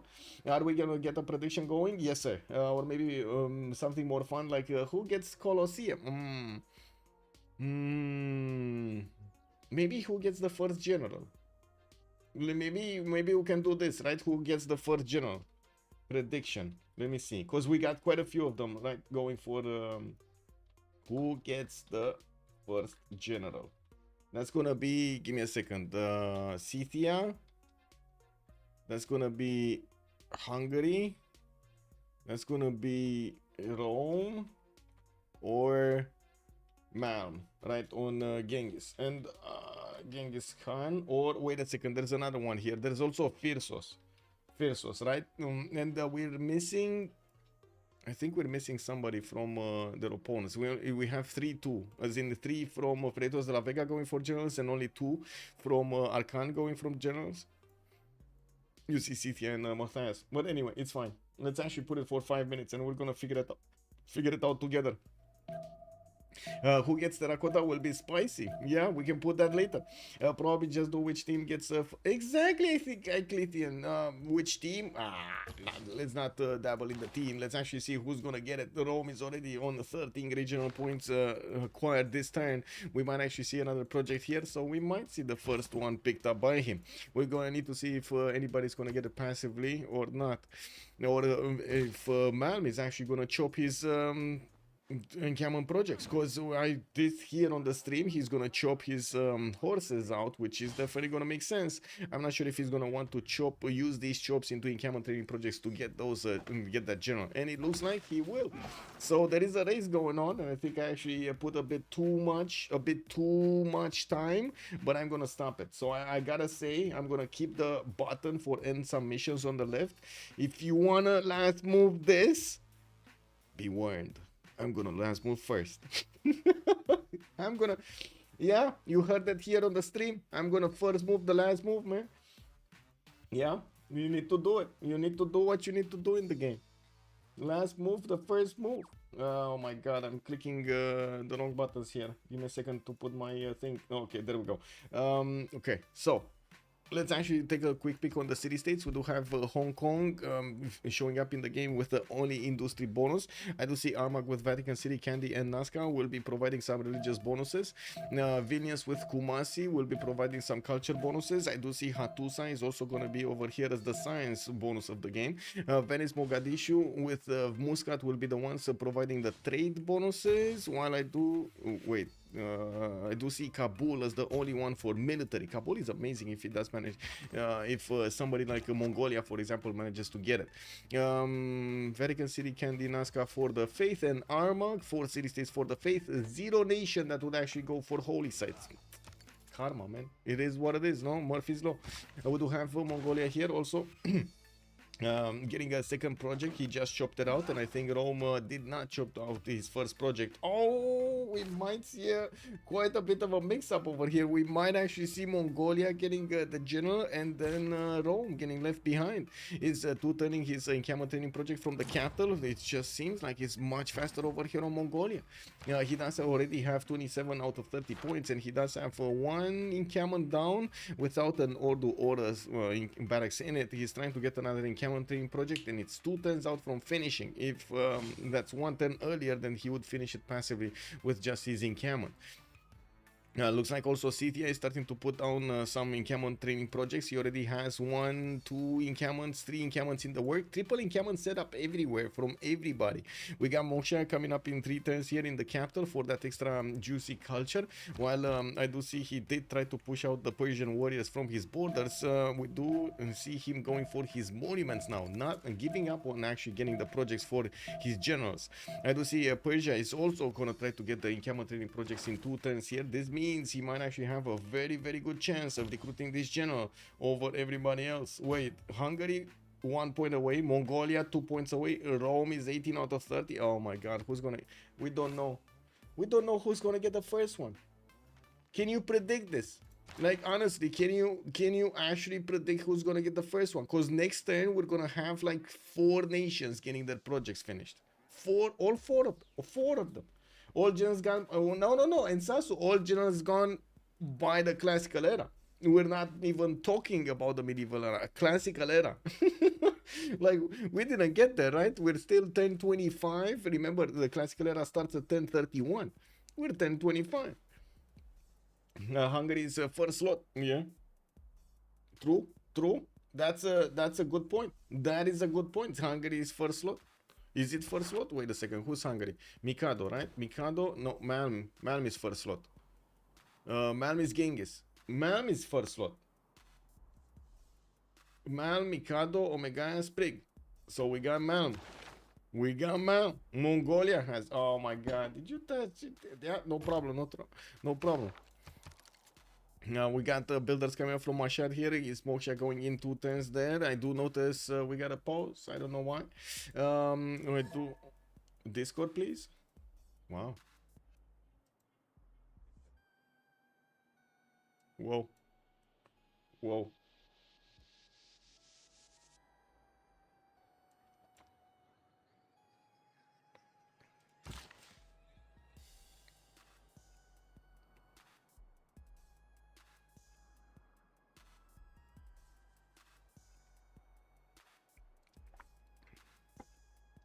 Anyway, pantheons, religious settlements on Persia. I do see the other Persia is gonna go for city patron goddess. Scythia didn't pick up a pantheon yet. We do have Genghis Khan over here managing to get initiation rights whenever his pop unit is gonna manage to get some faith in return.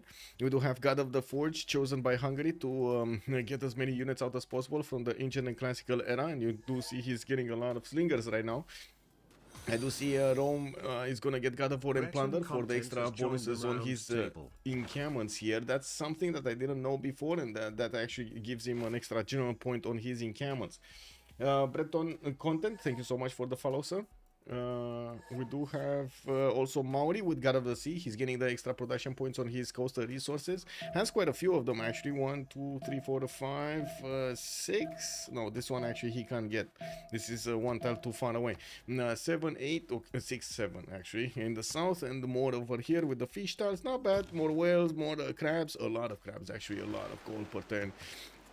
And we do have him putting down his harbors, and I do see Titiits did choose to go for the 4th city and the 5th city quite quickly, while I do see Omegaia just found a goodie hut and popped a relic. Very nice, very nice. I think he actually did very good diplomacy over there with his neighbor, right, with the Tiki Hatians.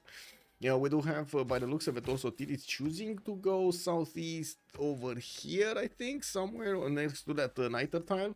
I don't see him actually sending his settler on the coast. He would have chosen to go southwest over here and got to the gypsum tile much faster if he wanted that. He doesn't want that. He wants it closer to the capital. I'm actually quite curious where is he going to place his Cavern Plaza, and if he's going to try to go for some, you know, Etemenanki wonders over here. We do need to see Zetian also benefiting from fertility rights. He did get his 4th city out, and I do see Rome is putting a scout next to his cities to try to see if he can sniff some pillages. Doesn't look like it's happening. The trader is defended, and we do have the Chinese scout also escorting the settler to his location. Going for commercial first, and well, I guess we're going to need to see when he's going to get more cities going and bigger setup. This is where the action is, and I gotta say, I'm going to need to click on the button. So a lot of the stream, a lot of the viewers, 6 viewers said it's gonna be Genghis Khan. Any last thoughts? Any last thoughts in the stream chat, sir? Let me actually, you know what? I think I need to put it up on the screen. No, we need to put it up on the screen. Any last thoughts on this? Let's see. This man is a master of suspense. Yes, let's see it. I'm gonna put it up over here. Who do you think won this? Who do you think won this? So we can take a look who got the first general, and I'm gonna put the points there. I see chat is going for, this man is a master of suspense. Rome. Lancer is saying Rome. Okay, I left so far. If Pelikanov thinks Nader Shah because it's funny. Can't say no to that. And Genghis can't beat Hungary. Arclithian, that's what he's saying. Temu DJ is also saying Hungary. Okay, I'm gonna open up the screen. I think we got enough of these choices here. Genghis. Oh, man, you don't get to fool around with Malm. You know, he's a big man. He knows the way. You know, it is what it is. Let's actually finish the prediction and choose Genghis Khan, Mongolia. Played by Malm tonight. Slaughter the Ropi. Yeah, mame. We do have Julius Caesar also managing to get one. I do have to say Phyrsos did choose one, and he's going to have one over Scythia, while Hungary did go for Shun Tzu. This might be a problem actually for Scythia. Good thing is he does have an extra +5 against civilizations that have against wounded units, so at least that's gonna help out. We do have Scythia starting to get his builders out, and I do notice he started to put down his kurgans here. Now, while we do have him going for God of Craftsmen as a pantheon, he's also getting his barracks in his cities, finishing up his encampments, the third ones. Now, we do need to see how quickly Mongolia can actually get his horses out. I don't see a wave of builders coming out from his cities. He's getting moksha, he's getting a monument out in his capital. Definitely wants to increase his culture requirement per turn, so he can get to political philosophy, get to all of those discount cards much faster, or the double cards. 11 science with 7 culture at the moment for the big Genghis Khan. We do also notice almost everybody in the game did manage to get their golden ages. I do see Sprig still requires 1 single point, although he's getting kind of working for. Maybe he's gonna be a bit faster because the new age starts in 3 turns. That's not gonna be that much time. We do have him with Magnus in the capital city of Rome. He does have quite a decent amount of chops here. 1, 2, 3, 4, 5, 6, 7. Yeah, that's a lot of chops that he's going to get available. The deer tile is going to benefit. He's going to benefit from 2 chops from the deer tile. He already has his horse acquired per turn. And I do notice he's going to get his 4th city out from Arretium in 3 turns. I do have to say he's not actually putting that much pressure on Hungary with his army at the moment. He's, by the looks of it, he's not actually preparing for an all-out war against Hungary. Mongolia, though, totally different matter. We do have spearmen coming around in droves. I would have expected to see a few more archers, but it looks like he chose spearmen over them. Now I do see the archers starting to get into position to keep shooting down the encampment, which is going to be important. These archers are getting experience and will allow him to get the promotions, making them much stronger in the next part of the game. Ordus are starting to come around. Looks like Mongolia does want to finish his infrastructure before he's actually going to get his war moves going. Now, we do need to take a look on the eastern side here. What's going on? So we did have the general, right, from Persia. Trumtrak established. Kumasi doesn't have Amani in there. I do see another settler from Bakhtri. That's going to be his 4th one. And Mashhad is going to go for his Gavron Plaza. He's going to 2-turn it over here next to his capital city with Moksha established there. He's getting a decent amount of culture. At the moment, he actually jumped up to 16 culture a turn, while Titiits on the other side is on 19 already with Moksha in the capital, getting his Gavron Plaza down. Now I have an answer where it got placed. It got placed on that iron tile over there to immediately get that resource later on. I'm pretty sure he actually asked for the information from his teammates that did manage to get the bronze working technology, so he revealed as iron basically. Now we do have his builders also starting to see what's going on. Probably want to get onto one of those tiles over there to see what's in the north. We didn't see him actually scout the coast towards China, so he's not aware of how it looks and what kind of Chinese possibilities he's gonna have here. 4th city from China also getting settled to the south of Taiwan. His capital Chengdu is gonna finish his Gavron Plaza. Look at that, so many Gavron Plazas at the same time. We do already have a bit of a problem with gold on Matthias Corvinus. He's already on -3 gold a turn because of his army, but I do have to point out his ally Cyrus is making 36 gold a turn. No problem for him to actually outmatch his loss from Hungary. Elephant Guy, good evening sir and welcome. Can we see how many settlers are out on Julius right now? He should be planting very close to one. It's just 1. Actually, not even out. He just has Arretium making a settler and that's it. I'm expecting him to settle around here somewhere, right? Settle as close as possible to Hungary and get a few more warriors with him to upgrade them into legions if he needs to. No, but he's not doing that. He does have a general starting to scout towards the south, towards Candy, to see what's going on there. And I do notice barely now he's actually putting from the city of Rome another settler, which does mean he's not going to get his Gavron Plaza as quickly. Yeah, it is kind of slow. Belisarius also Golden Age. We still need one more turn. Julius Caesar did manage to get to the Golden Age though. I thought Genghis would have it at least turn with the chop, would have gambled with so many points. Yeah. Well, let's actually see. We do have a wave of builders also coming around from Mongolia. He didn't choose to build his encampment from Korabalgasun. This is actually going to be a double encampment setup, opener, not triple. He did manage to improve both his iron and his horses, although his 2nd horse style is very far away in the south. I don't think he's actually going to get that one.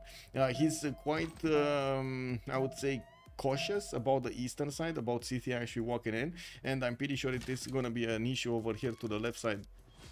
What's he gonna do with his opponent, with Hungary?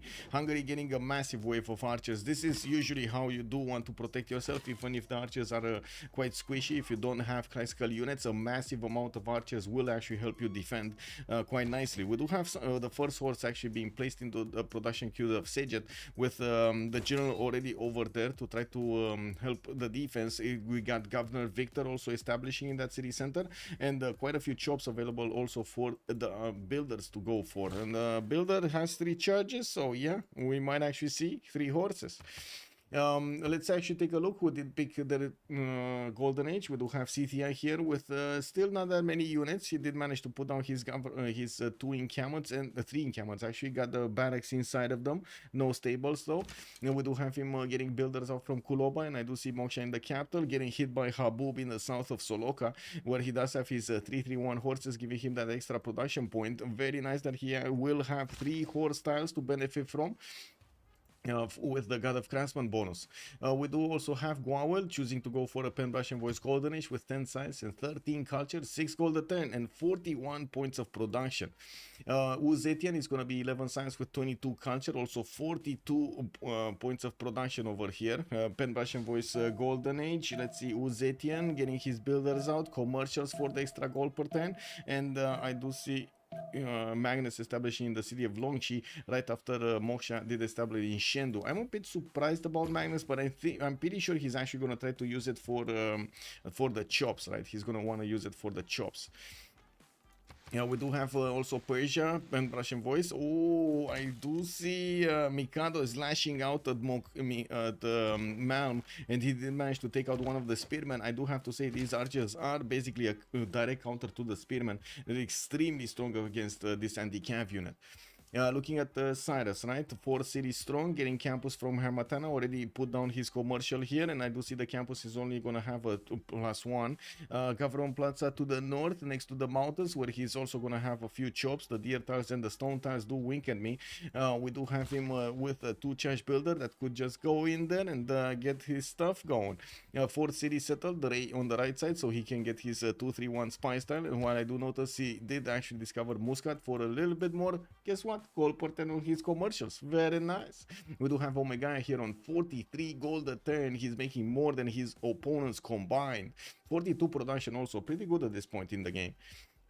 I'm still quite concerned that Mongolia is not outputting horses in droves. We doesn't even have the general deployed to the west side. We do have him actually deployed in Ulaanbaatar when he's gonna get another Ordu. And I do see Malm does have 2 builders available to start chopping. He just doesn't have movement on them right now to start chopping. He did only manage to make 2 spearmen.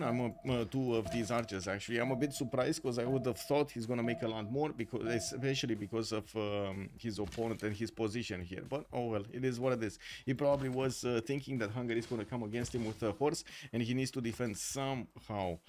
Also, I bet half of Cyrus' gold income from Yosemite City. I mean, Yosemite gives him what, 7, 8, 9 gold. Oh wait, he does have the truffle, the double truffle. Also the double truffle. Yeah, I mean, that's a lot of gold. It's like 30%. Yeah. And White Pikeman already almost won. White Pikeman, like I said, I think he was thinking he's gonna get pushed because it was quite a close city to Hungary. And to be honest, it does look like Hungary does have horses right on time here. He could have had them a little bit earlier. While I do see Malm is starting to chop a few of his units with his builders, he does need a bit of time to get onto the front line and bank enough of these units to keep to attack into his opponent. Now we do have to take a look at also Cyrus, 18 science and 25 culture. We did see actually Matthias Corvinus, 11 science, 13 culture on 39 points of production. Drums of War Golden Age for the extra production and his extra how do you call it, resources per turn, which are going to be extremely valuable. 4 gold per turn over here for Matthias Corvinus, while we do have 39 points of production for him in his city centers. Going for Wall of Throne, so he pays less for his units and also gets them faster out of his cities. While I do notice on the left side, Sprig already did place a city right in front of his face with a legion that will get the opportunity to chop another legion. He has a warrior that could upgrade into a legion and get another chop going, so you can imagine this is just gonna be a snowball effect. It's a circle. We do have Titiits on the coast with Kupe on the western coast, 5 cities strong, getting his internal trade route. So, and I do see he got a few builders. We do have him getting his harbors also for his gold per turn. He's right now on 25 gold per turn with 12 science and 31 culture. The 31 culture does mean he's about the biggest in the game here. 33, he just got over Nader Shah, which he was tied with on 31 points. 68 points of production on Kupe here. It does seem like his beginning is quite powerful.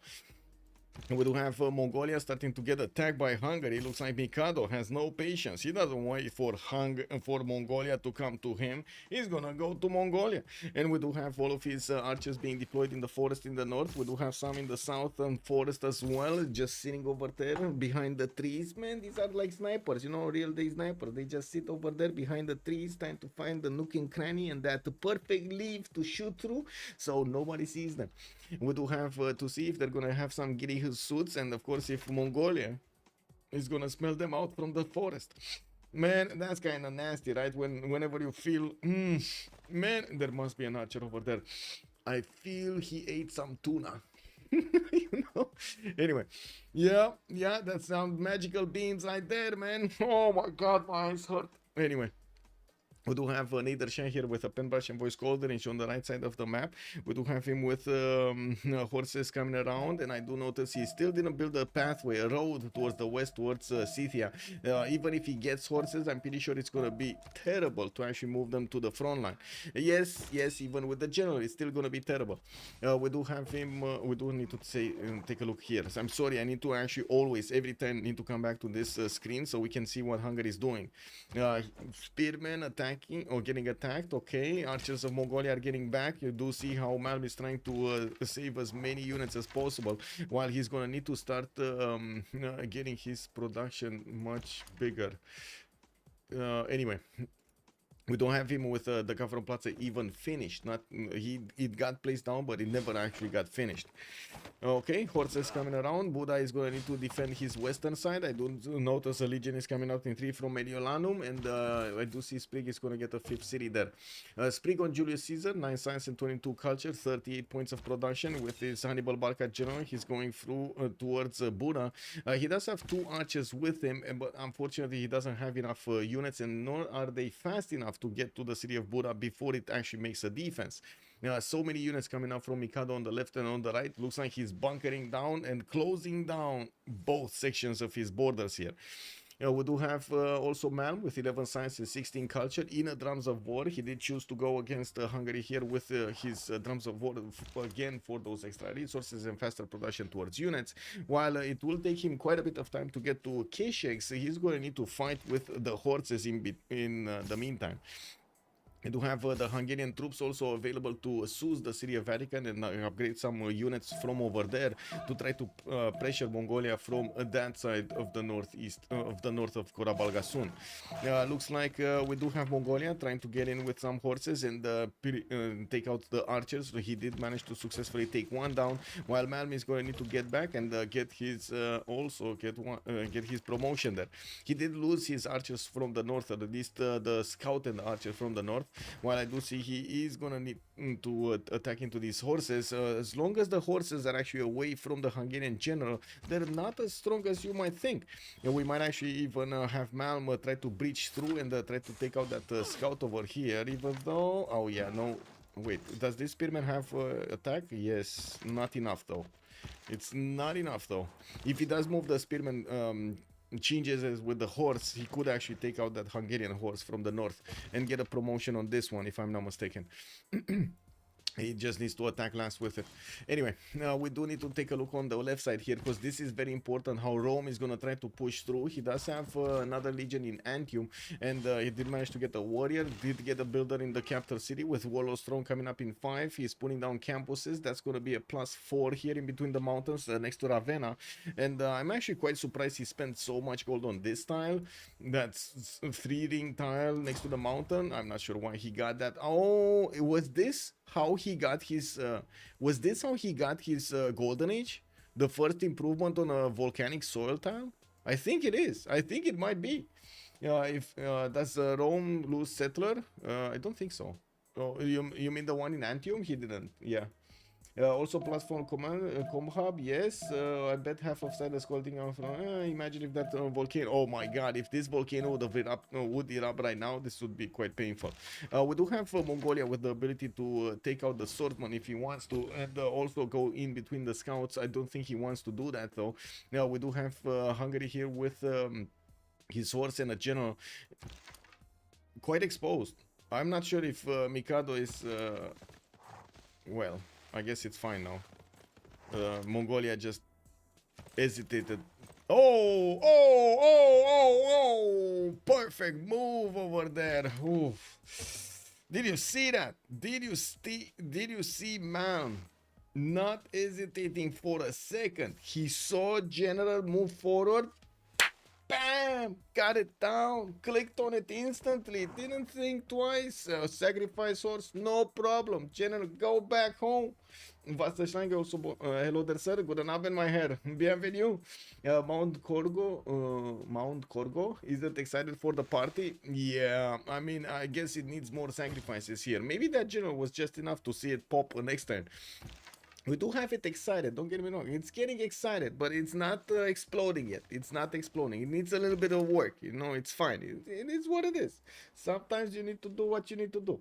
Arcane is the team that lost all games in Division 1. Chillbrains, hello there, sir. Oh, did they? Let me actually double check this. Give me a second.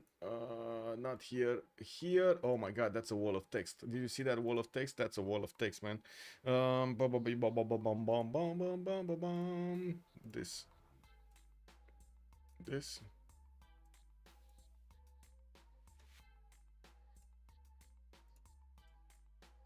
Let's see. No, Arcane is third one. Chillbrains. 8 wins, 3 losses. Yeah. Yeah, I mean CivFR.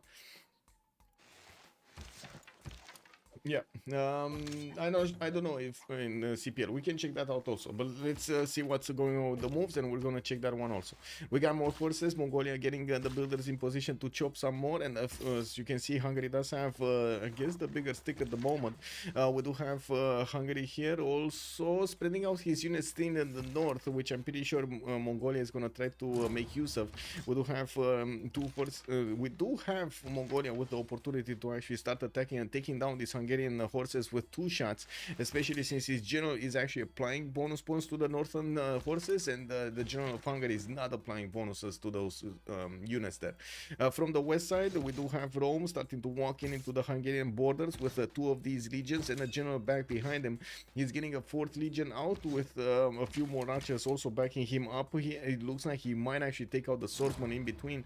I do have to say, usually players do stay away from exposing their units to 3 units that can counterattack, and the legion will actually have less strength if it's gonna be on the swordsman tile. So I'm not that convinced he might actually want to sacrifice this. What he can do is attack with the legion and then immediately attack with the archer, so he actually takes out the swordsman but doesn't move the legion from his tile. Basically, that's what you want to do, right? Shave off enough health so your ranged units could actually attack and finish the job. So, and your melee unit is going to be safe on those hills over there, not in the floodplains. We do need to see also if there's going to be movement here from Phyrsos. He's still starting to connect his cities with his trade routes. We do have him sending his horses towards Mogadishu, which does look like he's gonna go down.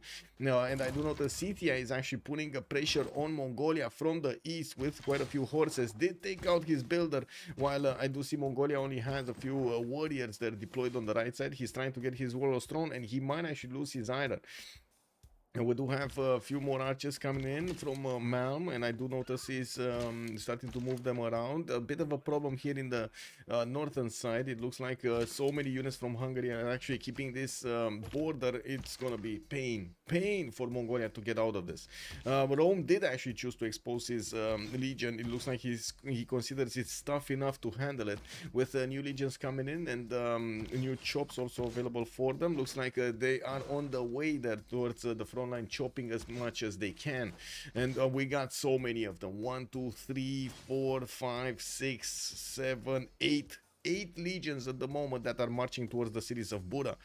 With a new swordsman also coming around here from Hungary, we're going to need to see if he's going to manage to get enough gold to give to his city centers or city states here to actually get to levy them. Ancient walls in Korabalgasun, I have no idea why we do have ancient walls right now. Maybe he doesn't have enough resources like horses to build more. Let me double check. Malm is on, he's on 27. Wait a second, he does have enough horses if he wants to. I would have expected a lot more horses here. Okay. Anyway, tech side are working in 3 turns, drama and poetry next turn, and I do see Malm is trying to shift around his units, so he has the strongest ones on the front line, while, well, in the meantime, he needs to get the archer count up. This is very tough to handle with the archers, though. Yeah. Wait, did he just expose that forest to the Hungarian horse that can just walk in and grab whatever he wants from the fridge of Mongolia? Ooh, yeah, that might happen. Give me a second. Let me put up the screens in order here. This is chat. Chat should be here so I can see. There we go. Okay, now we do have to take a look also how the spawn of Persia is worked. The Temple of Artemis in the northwest next to Yosemite. I do see he's getting his 5th city out, 6th city out also, 7th city out already, moving towards that stone tile, the 2-2 base to the west side. Getting a significant amount of amenities from Temple of Artemis. I do see 1, 2, 3 in the capital at least. Actually, yeah, 3 in the capital, while we do have in the city of Hamatana 1, 2, possibly 3 over there with the sheep tile in the north. He does have this one also, but it's a 3-ring tile, and we might actually see the other settler actually grab that one in the city center, so he gets an extra point of amenity himself, right? We do have also Mogadishu being taken out by Persia. Scythia did stay on 3 cities, and he's now starting to get a few more Sakahor, such as ramping up his attack against Mongolia. I do have to say Mongolia is going to have a very hard time for quite a bit in the game here. I'm not that convinced he's actually going to be able to withstand all of this pain coming against him. But anyway, we do have some more horses coming out from his cities, and he will get the opportunity to attack into the Scythian units without needing the general. Scythia does not have a general of his own. With so many horses moving in, and quite a few swordsmen also from Scythia, we might need to see battery ram also being sent towards the front line to take care of the Mongolian how to say defenses, if there will be any. We do have also a bit of lashing out here. Mongolia is trying to get these horses around the defenses of Hungary, and I do notice he will need to promote some of his horses to actually get the benefits of it. Hungary doesn't want to take any of that. He's gonna push back and take out one of the horses of Mongolia quite easily, while at the moment there's no counterattack available for Malm. Ulaanbaatar is getting hit in the north by a single archer. I don't think he needs to care about that one, and of course Mongolia will have one tile chokes to defend himself on the east, just needs to plug them properly. And there we go. That's what I was talking about here. But I'm pretty sure the spearman is gonna die also. If not that, the horse is gonna die. There we go. Horse died. Walls going up next turn. We do have a Hungarian unit here next to 2 archers. One of them, he got back, and he started trading with his opponent. Managed to get those extra culture points on his side. Not to mention got back his defensive position here in Korabalgasun. We do have Rome pushing in from the west towards the city of Buda, which is hard building as many swordsmen out as possible. And I think we need to, wait a second, don't we need to put up a prediction? I think we need to put up a prediction, right? Who will win? We got 2 choices. FDLV on one side, and on the other side we got Arcane. There we go. Submission period, I think I'm gonna put it for 15 minutes, because yeah, we never know what's gonna happen here. Let's actually take a look at Maori with 246 cities already, getting his mares up from his capital city. We do have him with 7 pop in the second city he placed, Topango, while I do notice he's starting to scout towards the north to see what's going on in China's capital city. He might actually get that scout to pillage a few tiles here, maybe even grab a settler or two. We do have him getting new settlers out, and he did settle some non-freshwater cities. Kinda suspicious he settled the non-freshwater, although it is what it is. He could have settled on the coast quite easily anyway. Now we do have him with also Mare possibilities in his other cities, and I do want to double check what's happening with the early moves here, because this is quite important. We do have Malm trying to micromanage his moves as much as possible, trying to first of all keep his horses that are getting attacked safe.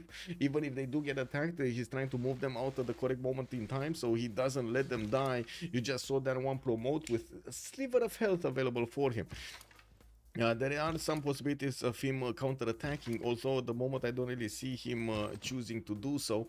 He will need that iron working for the upgrades on the warriors into swordsman, and of course we do see that he does have 2 warriors here deployed on the east. He just needs the gold from his teammates so he can get those upgrades in. Now we do have Scythia moving in with some Sakahor such as finally showing up on the front line. These guys are amazing. If you would have had like 5 of these, it would have been a bit of a different matchup against Mongolia. He's now getting some, and I do see he's at least sending another 2.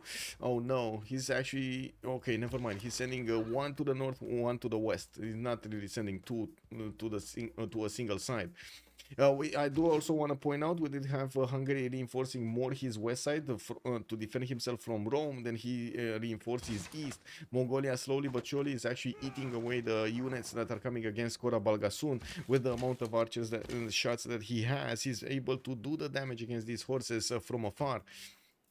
Now we do have the majority of the lands of Rome here are going to get chopped by the legions on the way towards the front line, while I'm pretty sure Rome did manage to get quite a few more yields going comparative to Matthias Corvinus or even Genghis Khan. Rome is on 22 science and 27 culture, while Malm is 12 and 16 only. We do have Phyrsos 28 and 45 on the right side, and as you do see, Scythia did manage to get 24 and 31 next to him, and it looks like he's with only 3 cities, Scythia is managing to keep up with stats points, but that's mostly because he chose to go for Pingala and Moksha and got Liang in the 3rd city. Doesn't really mean he's gonna have a lot of stats in the next part of the game. It kind of feels like they're throwing an all-in against Malm. They're putting all of their I would say cards on this attack between Hungary and Scythia to go against Mongolia here, that is also on 3 cities.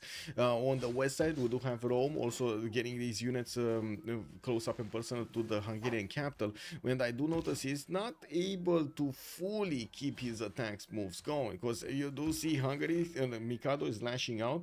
The reinforcements from Rome are not yet on the front line, and they will take some time to position themselves to start attacking into Buda, and that time cost money. We're going to need to see if how much it will cost over there. Maybe ask ChatGPT. Kupe is so broken, Elephant guys. Wait, seeing this 100 points of production here on Kupe, 27 science, 56 culture. Immediately conclusion: Kupe broken. Yes, Elephant guy.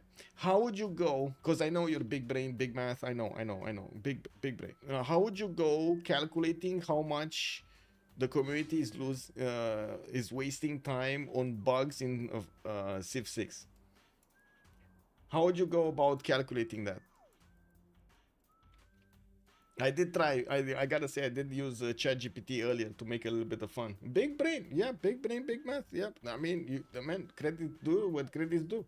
Temu DJ preserve on Kupe. Well, let's actually see. He's getting the preserve. He is getting a preserve from Poko Hiwi, and I do see another one. Wait a second. No, that's a theater square. That's a theater square actually from Kapiti. I do have a consulate here from Kawihia, settlers coming around, another 2 from Maori. He's going to be on 8 cities quite quickly. We do need to see who's actually going to manage to get the city-states here, because I do notice Gwawel did take Vatican City. Omegaia is keeping Hattusa for himself and his team. I do see Nazca is getting Suz by Mikado on the Hungarian Empire, while we do have some counterattacks here. Looks like Mongolia is managing to push back Scythia with not that much of an effort. And you do see how thick thin the lines of offense here from Hungary are going against Mongolia to the east of Szeged because of how much army Rome did deploy to the west of Buda. There just wasn't enough, there weren't enough units from Hungary to get going to the east of Szeged. We do need to see also how quickly Malm can get to stirrups. I would say very slow. We do have him with only 12 science and 14 culture. With that drums of war, it's gonna take a long time. Formula is probably average time lost to technical issues. The players in game value of time, but often take. Oh my God! Look at that, man! Look at that, man! I actually nailed this. So basically, let me see. Do I still have that ChatGPT open? So basically, like this. So I did ask, give me a second, please calculate the average income per second for a Western-based employee. No, like I'm thinking Western. Well, I guess I could call it global, but I was thinking like Africa and so on might actually have a totally different income. And then, where is it? Assume an error for a game from a game takes up 300 seconds. I assume 5 minutes, you know. Game has this on average 1 error. I only assume 1 error. We could have like 10 per game, but you know, for the sake of an average, we assume 1. How much does it cost a community of 50,000 players? Care to guess an answer? This is daily, by the way. It's a bit less than a salary though, because we are wasting free time instead of working. I mean, how much less? Because even if we cut this 10% of this is insane, man. It's 12 million. You know? Like, oh my God, bro. Oh my God, you know? I think they could have done like 3 Civ6 with that money. Not gonna lie. Can you imagine they would have done like 3 other games with that money? Just that money for a year. 3 or 4 AAA games. I think Marius can help you with this math. Under is a legend. Call him in. Let's actually see. Let's see. Let's get the dog going. Let's get the dog going, man. Dog drop incoming. I don't think that there are 5 with technical issues. Okay, yeah. Or even 5,000 games a day. Well, I just assumed 10 men lobbies, basically, out of 50,000 players. I split it up. I just split it by 10. But yeah. Oh, right. That might not be true. Elephant Guy has a point. They're not. I don't think there are 5,000 games. How many games do you think there are per day? We could do the math, though. We could try. What would be a formula for the games per day? 100 per day? 100 per day? Okay. So what? Multiply 100 times. What is it? 2,400. Whoa. Oh. 200 maps? Well, yeah, single player guys also. That's true. Okay, so let's limit it to the Civ6 multiplayer community. Okay, we're coming to a better number now. 2.4 million. Okay. 2.4. Most lobbies are 8-man also. Are you sure? I mean, it doesn't matter anymore because it's 100. Or wait. Yeah. That's fine. It's 100 games, no? Actually, wait a second. It's 100 games times 8 players. What, 800? No? 800 players having the other one over here. But anyway, we're slowly getting there. It's still a lot, not gonna lie. It totally makes economic sense to actually get somebody to fix the game, no? I think it makes economic sense, no? It's respect to your consumer, no? We're kind of consumers right here. I think we're kind of consumers. Anyway, we do have Hungary getting a counter-attack. Mongolia does seem like he did manage to stabilize his east side, and I do also notice Hungary is, Mongolia is going towards the city of Szeged, which does have Victor established, and I do see Victor does not have the +3 on him to defend. I do see also Rome started crossing the river, while he does have a few archers. I would imagine he's going to want his machinery, 2 turns to get machinery out. We do have Buddha getting a swordsman out, and I do also notice from the north, let's actually see Persia over here getting his scout to smell what's going on. Now we do have 245 cities available for Rome to just keep on churning units against his opponent. Zetian is starting to expand his cities towards the east side, getting his feudalism builders out from 3 cities. We would see quite a few of the players right now about to hit feudalism. I do notice Sprig is going to be one of the first ones. If not, I'm pretty sure Kupe did already get it. He's on 68 culture, while Nader Shah also probably already got it. He's building up his builder count right now. We do have Scythia also managing to keep away the Persian units from his territory. Even so, right now I do notice he does have a few problems with the extra general. Persia does have a good amount of damage. Ethelfled is available here, but I don't think it gives bonuses to the Sakas because they're ancient. The horse, yeah, neither does the horse. No, wait, what? What did I see? Yeah, neither does the horse, right? It's classical. Ethelfled is medieval renaissance, so it doesn't give bonuses to these early units. We do have some Scythian heavy chariots coming around, and he's 6 turns away from stirrups. Knights might actually make a splash over here in the cities of Mongolia. Yeah, we do have Mongolia managing to take out the encampment of Hungary, and we at the moment don't actually have him close to K6. He's getting his apprenticeship in 5, and Mercenary is coming up in 9 turns. They're both with the boost. It just takes a long time. Getting another wave of horses. I do also notice he's getting some walls up in Ulaanbaatar. Not sure exactly why.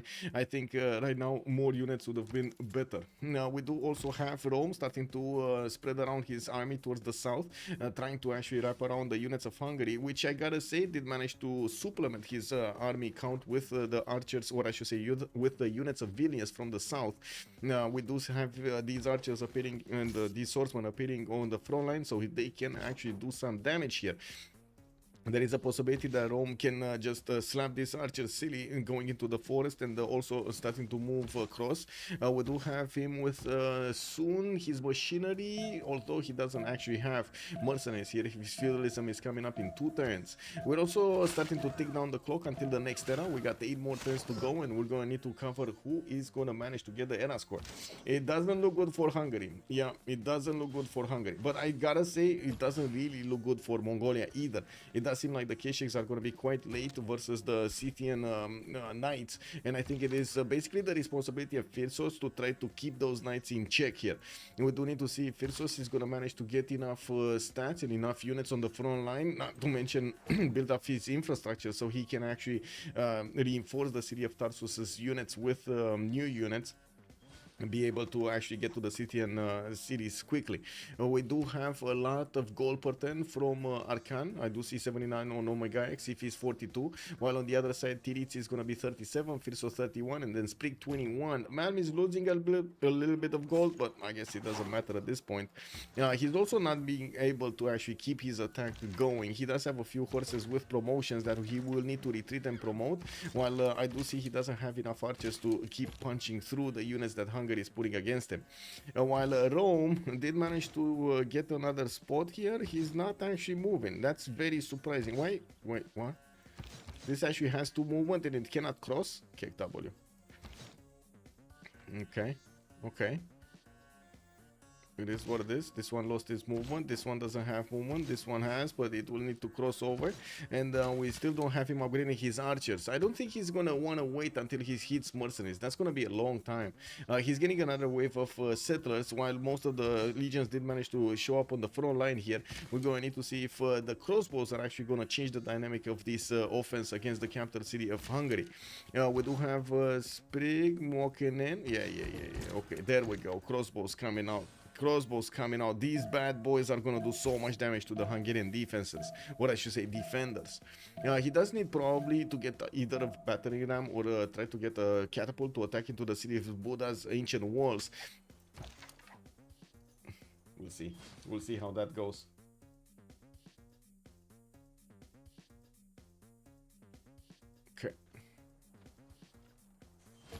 Okay.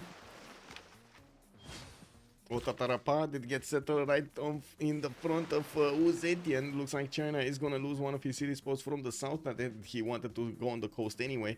I'm pretty sure he didn't want to antagonize over here Maori or try to put basically a free city for him. We do have Maori starting to recruit quite a few of these admirals and working on his growth for the preserve. While he did manage to build the first Mares, I'm pretty sure he's inching forward towards getting a golden age. He does need 57 points and he's only 46 right now. We did have actually Mongolia retreating his units from the borders of Hungary, getting new ones in the meantime, while he still has a bit of problem on the right. We do see he did recruit Burica and kept it in that city center, did not actually go with a general against Hungary on the west. With new horses coming in, apprenticeship in 3, mercenaries in 6, okay. We do have actually Scythia in choosing to deploy the majority of his units against Persia, Phyrsos, which is gonna actually need a lot more immortals if he wants to withstand this attack. With upcoming knights, this might be catastrophic actually for the Persian nation. We do have Phyrsos here with 36 science and 56 culture on a Pen-Bashan Voice Golden Age, 91 points of production, while Tomenes is 25, 31, and only 63 points of production. It does seem like Phyrsos, at least on the seeming part, he's a little bit better. In the north, Omegaia is free seeming away with 102 points of production, 34 science and 58 culture points. 79 gold is managing to upkeep the majority of the units of his opponents or the necessary upgrades. While I do notice Persia did also recruit Hypatia, that is a scientist that gives you that free library and an extra point of science for each of your libraries from then on. Getting his aqueducts in a triangle setup in between his 3 cities here, Pasagard, Shari, Kumis and Rey. All of these are actually going to benefit from the triple. Wait a second, is he gonna get a dam in between? He needs to get a dam in between. Like, let's be real about this, he needs to get a dam in between. Getting quite a few chops, and I do notice he doesn't really need to go anywhere here. He doesn't have a waypoint to go against somebody or an easy way into somebody's cities. I do notice Rome does have a few problems with his legions. They're getting attacked by these archers, and well, he doesn't have time to actually let them heal themselves. He needs to keep up the pressure against his opponent. We do have Hungary finally upgrading one of his crossbows, and with level 2 crossbowman cores coming in from Rome, we will need to see if they're gonna prioritize taking out the units around the city of Buna, or they're actually gonna try to attack into the city center itself. I think it's much more easy to attack with the catapult and let the crossbows work against the Hungarian troops with the extra strength. Of course, archers, crossbows are gonna be much better suited to attack into units than siege units. Siege units much better suited to attack into walls than other units. We do have also Colosseum started off in the city of Jiaodong from China.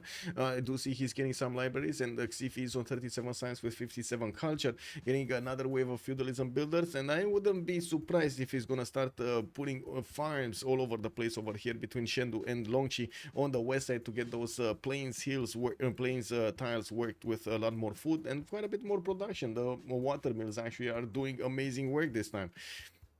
With the foreign ministry also coming around, Maori did manage to discover monarchy, and he was one of the first ones to do so. He's getting new mares and new campuses for that extra science. Already has 73 culture with only 36 science, but he does have the most production in the game, 122 points. Did build his Diplo quarter for more of those Diplo favor points. While I do notice over here, let's actually see what's going on. Okay. Mongolia is getting back. I do see Scythia is not actually having that much of a pleasure to attack into Mongolia. He's getting a counter attack here, and he will need to retreat. He's getting a few heavy chariots from Kuloba, and I do have to remind Scythia does have actually the opportunity to buy units, especially heavy cav, or I should say cav units with faith. It does seem like the Scythian army might actually just fall over and die here. We do have Scythia getting some counterattacks, and I do see he just got one of his Saka horse archers captured.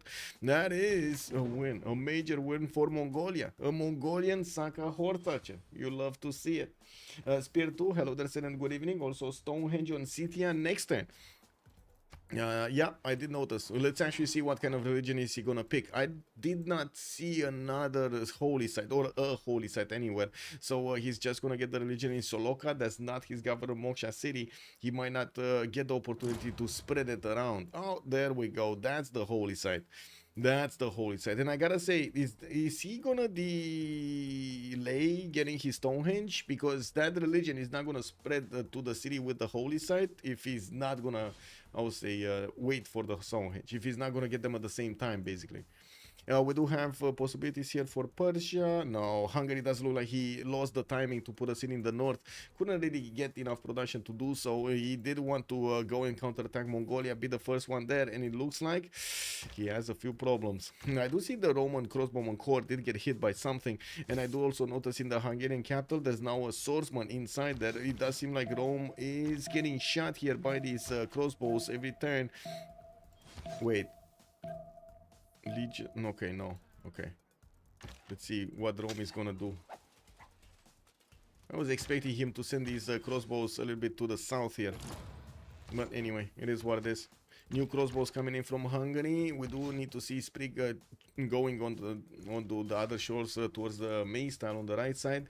First catapults on the way. They do not have the extra speed from a general. The general is already on the front line there, Hannibal Barca.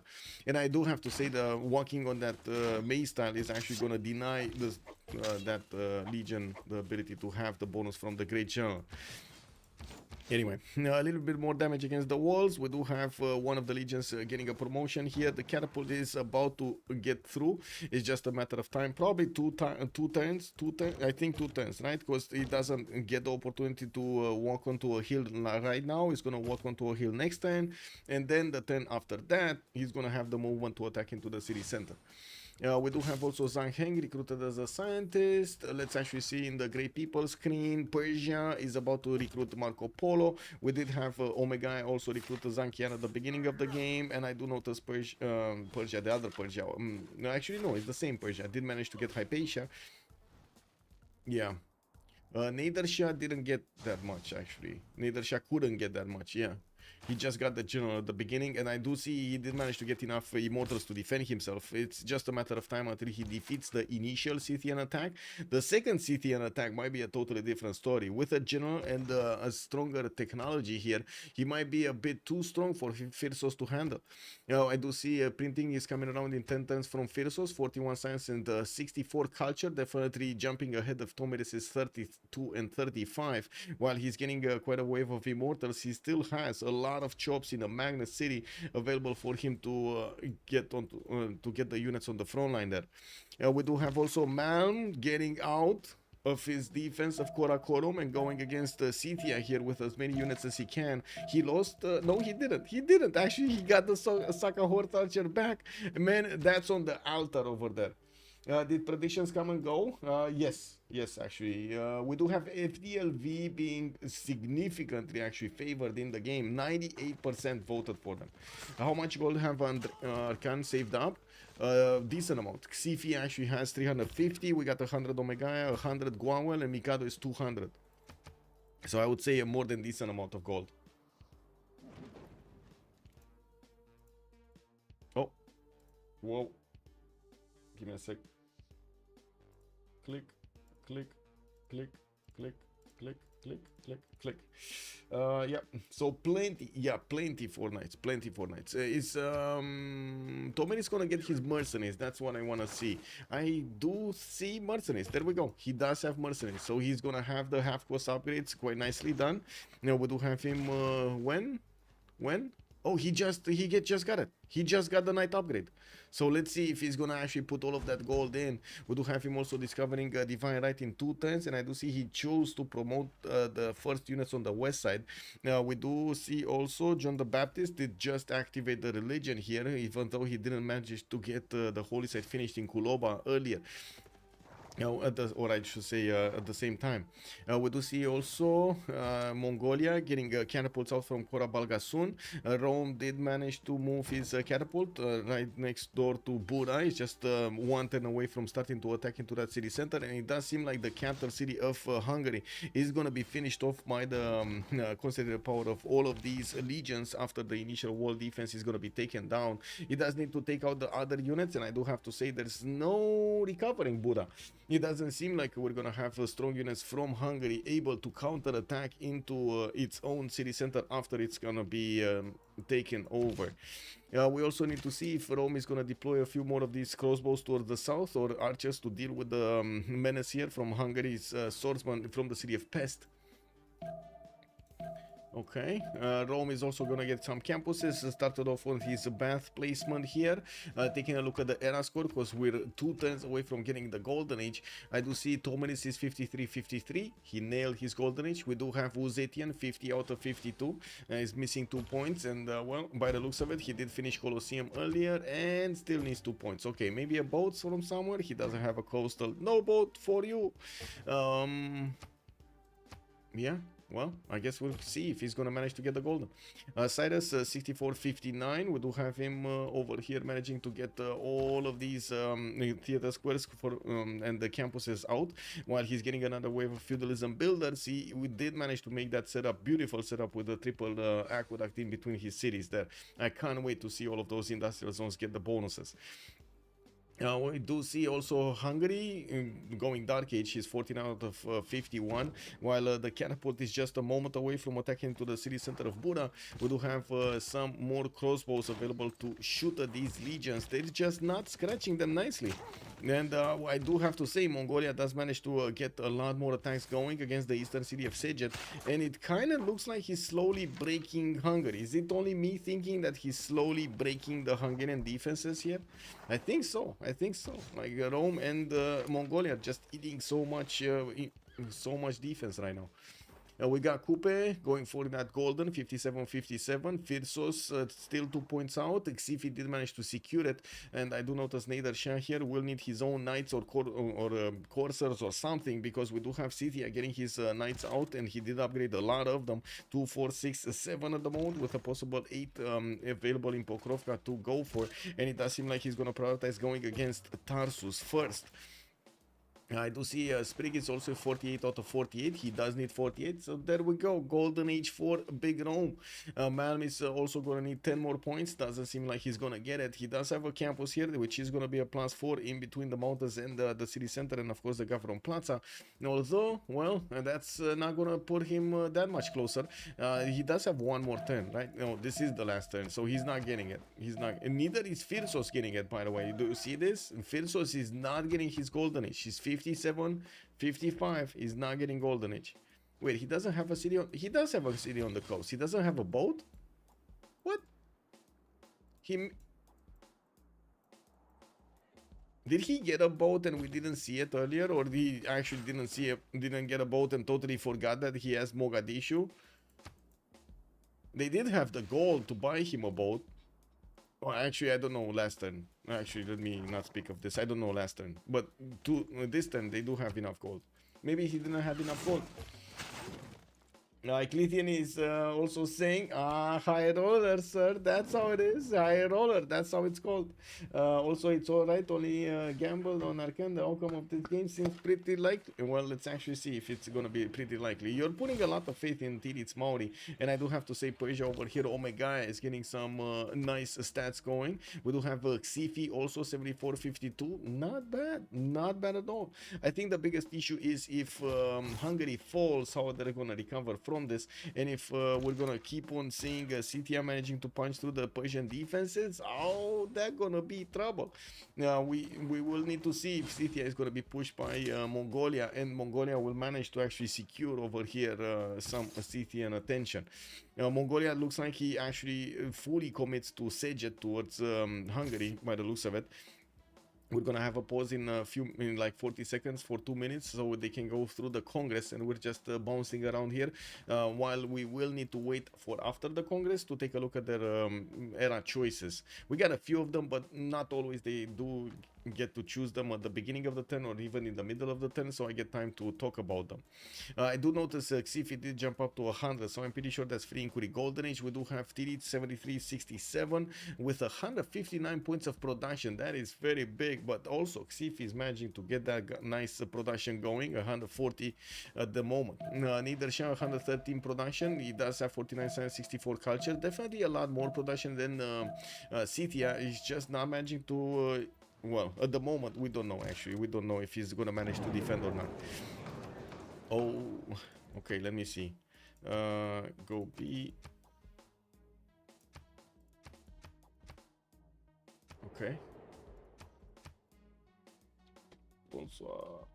I go B. Me. Wait.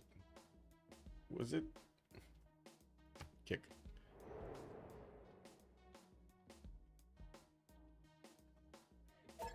Okay, there we go. Be right back. 2 minutes, or I guess a minute and a half.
Oh, man, I had the pressure for like half an hour. Oh my god, thank god I finished it. Arcane victory hangs on. Hungary surviving. Yes, Hungary lost his capital. He's about to lose his second city here, Sejet, and it does look like it's a critical moment for them. I do want to put up a really quick poll over here because we got a few more people going. Let me ask the big question. Let me put it up over here and you'll see what I ask. Give me a second. Slash poll. Are you excited to play without builder in Civ 7? Yay. Nay. What is a builder? And kick W. Let's see it. Allow additional votes? We allow? No, let's not actually screw this. Yeah. Let's get 5 minutes going. I need a lot of information here, guys. Are you excited to play without a builder in Civ 7? I'm not clicking on anything, but I want to see what you guys are voting while we watch this war over here between Hungary, Mongolia, and Rome. I want to see what is being voted right here, right now, on the Twitch stream of the multiplayer community. Let's actually see. Nay, yeah, yay and nay. Oh, that's splitting up in the middle. Easy, no vote, exceptional fifth. Good evening, sir, and welcome. Yeah, I mean, yeah, it is what it is. I mean, I gotta say, I'm not excited at all. It's a differentiator between good players and, I should say, experienced players and not the so experienced players. So if you take out those, how do you differentiate? Who's gonna make the biggest farms? Making the AI smarter. Yeah, that's the way, right? Making the AI smarter. Well, okay, we got 5 and 8. Whoa, Sejet has just been taken out. Looks like Malm does manage to take out that second city of Hungary with only one city remaining. And it looks like Shah Clown is already saying it. He's saying out what we're thinking. No job, no game. Exactly, Shah Clown. No job, no game. Builders are one of the most annoying parts of late game. What? No, they're very what? No, I would say military engineers are probably the most annoying parts of the late game, but sure, you can call them builders. Put the vote. Put the vote. Let's see the vote. Let's see the vote. So, not that excited right now. 8 votes into the nay, 5 votes into the yay. I'm gonna put into the nay because I really don't. How to say? I really don't want to see the builder getting axed on, put on the altar like that, man. He got crucified on the altar of Civ7, man. Not cool. Not cool. Only benefits land Civ. Wait, what? Military engineers too wish there was a command to automate railroad production in a line. Well, I mean, you can definitely get better stuff for the builders. Yes, we did have automated builders in what, Civ5, Civ4 and Civ5, I believe. What is a builder? Exactly. Yeah, what is a builder? We do have Hungary getting pushed, squeezed between the armies of Mongolia, and I do see Rome slowly. Actually, the defenses around the city of Pest are crumbling. I do see the Hungarian Shunsu general is deployed in between all of these, and it does seem like he's just hanging on by a thread over there in the marsh tiles. All civilian units are the most annoying part of the game, Tito's. And yeah, KW. A job is the thing that makes the game actually competitive. Exactly. So they basically don't want the game to be competitive. They don't want us to learn, right? They don't want us to become better at their game. They just want us to, I don't know, click on buttons.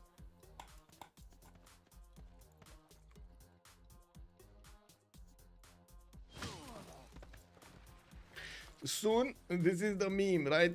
Civ7 player.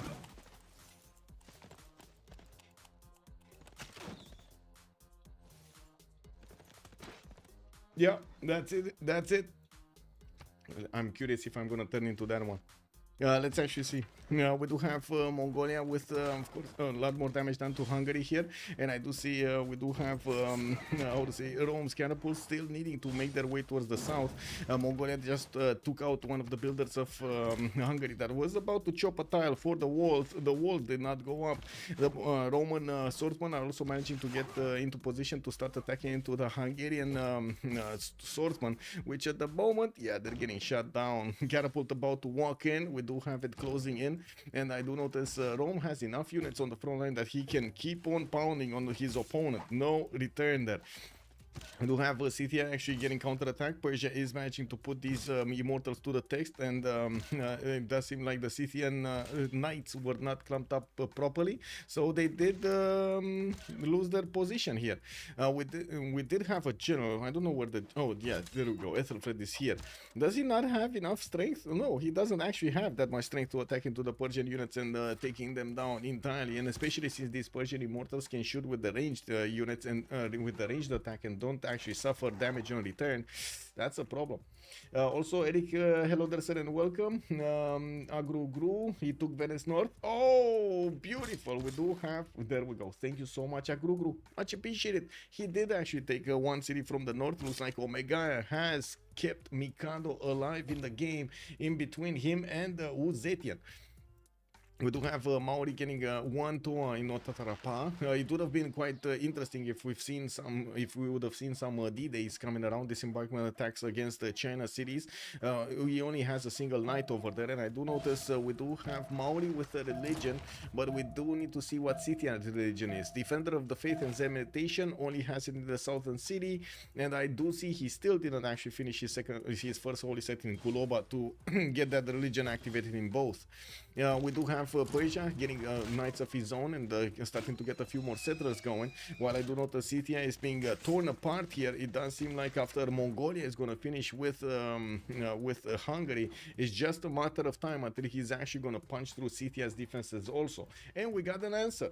It looks like Nay got 14 votes, Yay got 7 votes, and the other ones, I guess it doesn't matter. So yeah, yeah. It looks like we got quite a few viewers over here. Sad, very sad, very sad. And optimistic they might actually, you know, see the feedback from Civ7. Maybe they're gonna see the feedback, you know. Maybe the devs are seeing the feedback. Hey, don't take out the builder, man. It's a good one. Benefits Lance, prod shop being too OP is my problem. I mean, Lancer, you can actually like work the numbers on that one. You can slow it down until it's good enough for everybody, right? Like cut it in half, basically, like put only 50% reward from the chops or 75%. Yeah. Builders matter. We want micro. Exactly, Prince Cosmo. Good evening, sir, and welcome. No, it's fine. They sacrificed it on the altar to get Civ7 a lot of views, basically. That's why. Let's see. We got settlers coming up from Mauri. I do see he did actually get the Temenaki in the city of Kawia. We do have Holy Separate projects also coming from his capital, and I do see a caravel has been upgraded for the extra strength of his bow on his cities there. They're already 49 defense. Now, we don't have that many units available for him to do any kind of damage here against China, but he's trying to see what's in the borders, forcing China to put some more into his units here. Great Merchant, no points. Gypsum, no amenities. Cyrus did manage to get a 2 diplo points, and I do see Cyrus is managing to get not only his production capabilities higher, but the science and the culture going. We do have Xiffy over 100 science, same as Titiits. We do have them with comparable production, actually. A bit more gold on Titiits, but it doesn't look like it's going to matter that much. And of course, we're going to need to see here what's going on with Persia deploying such a big military against his opponent. Scythia, it does seem like at the moment he's managing to win these fights 1-1 against Scythia. While I do notice we did have the third city from Hungary being taken out, we will probably see Rome also grab the city of Vilnius, which will mean Rome here with 49 science and 43 culture will have a lot more cities to work with. He's on 91 points of production, and I'm pretty sure that's going to go a lot higher next. Scythia did go for drums of war this time, 33 science and 20 culture. He's definitely gonna fall to Phyrsos' 5172. It's just a matter of time. We do have also Zetian 101.57 with a free inquiry golden age this time to get the extra science from his adjacency of the commercials. While I do notice he's also gonna have university here in Taiwan. We do have him managing to get Shenyang getting attacked by Hattusa. The Maori Empire did take over Hattusa. This was the city that was kept by Omegaia, and Titiits did manage to plug in Amani, double it really quickly, and of course made quite a sacrifice for it. We do have Cyrus, 71 science and 110 culture actually on Omegaia. Very good stats here on a Pen Brush and Voice Golden Age, getting money in Sparta and also getting a few more libraries from his cities for the extra science. His city population is quite big. The question is, will he be able to affect the game later on? Now, we do have also Mikado down to 3 and 5. He's surviving with the city of Venice. Titiits, 103 science, 91 culture, free inquiry golden age this time, 2, 4, 6, 8 cities with a preserve going in Pokohiwi. And he's starting to put down a few more campuses and cities on the coast. He does have another wave of settlers coming around that will try to get their settled spots. I do see Phyrsos, 52 science, 78 culture on a normal age. Unfortunately, he couldn't get his golden, nor did he manage to get his dark age. It would have been nice to have an extra +5 on his units. Couldn't get it.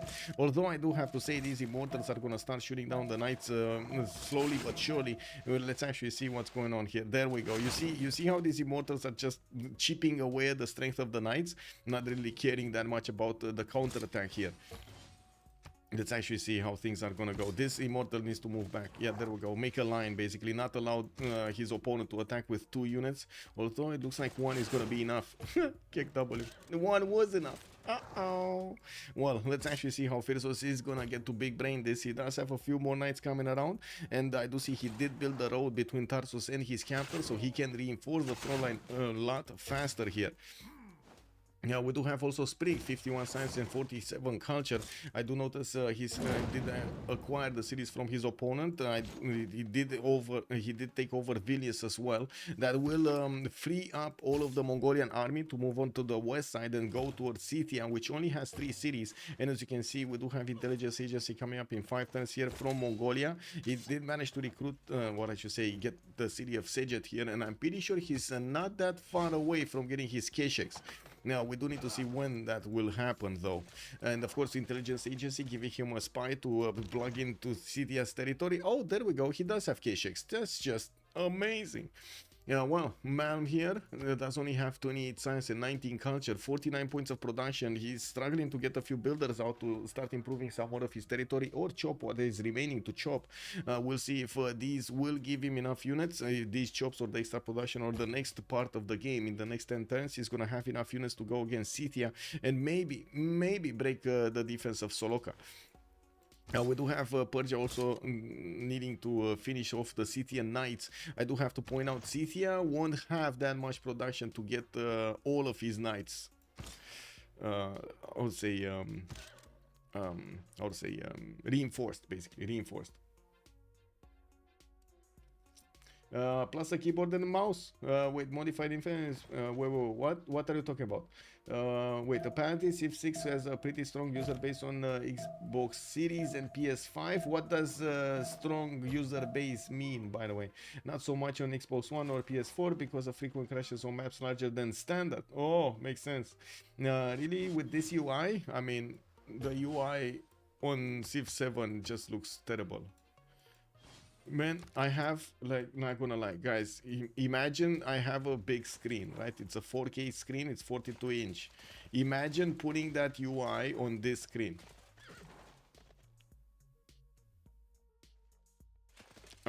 It's basically gonna zoom me out, you know? A strong user base equals large installed numbers. I see. So they installed it a lot, but they don't know if they actually played. Wow. Okay. I'm pretty sure they should actually have this statistic, right? Who played what, when, where, how much time, what kind of saves. I was not sure if you guys saw, I did share the EVE Online videos on the Civ7 feedback channel in the CPL. My main concern my main thing was over there. Look how CCP actually approaches all of the nerdy stuff in EVE Online, like taking a look at the economy. Basically, it's like us taking a look at BBG, right? Taking a look at what civs are being played, what kind of tactics, what kind of governors are being chosen, what kind of writers are being preferred or sniped, or so on and so forth. Who is getting the most projects in the game, stuff like that. Like, come on, we need to see it. The UI is not definitive. I remember early Civ6 UI sucked. Yeah, you're not wrong. Yeah, but it was still better than this one. As in, not very big. Man, like, that's a button. They put in Civ7 a button that would be actually as big as my hand on my screen. I'm not kidding. Like, the left side of the menu is as big as my hand. Do you see my hand, right? Look at my hand. Look, this is my hand. This is how big the button is on my screen.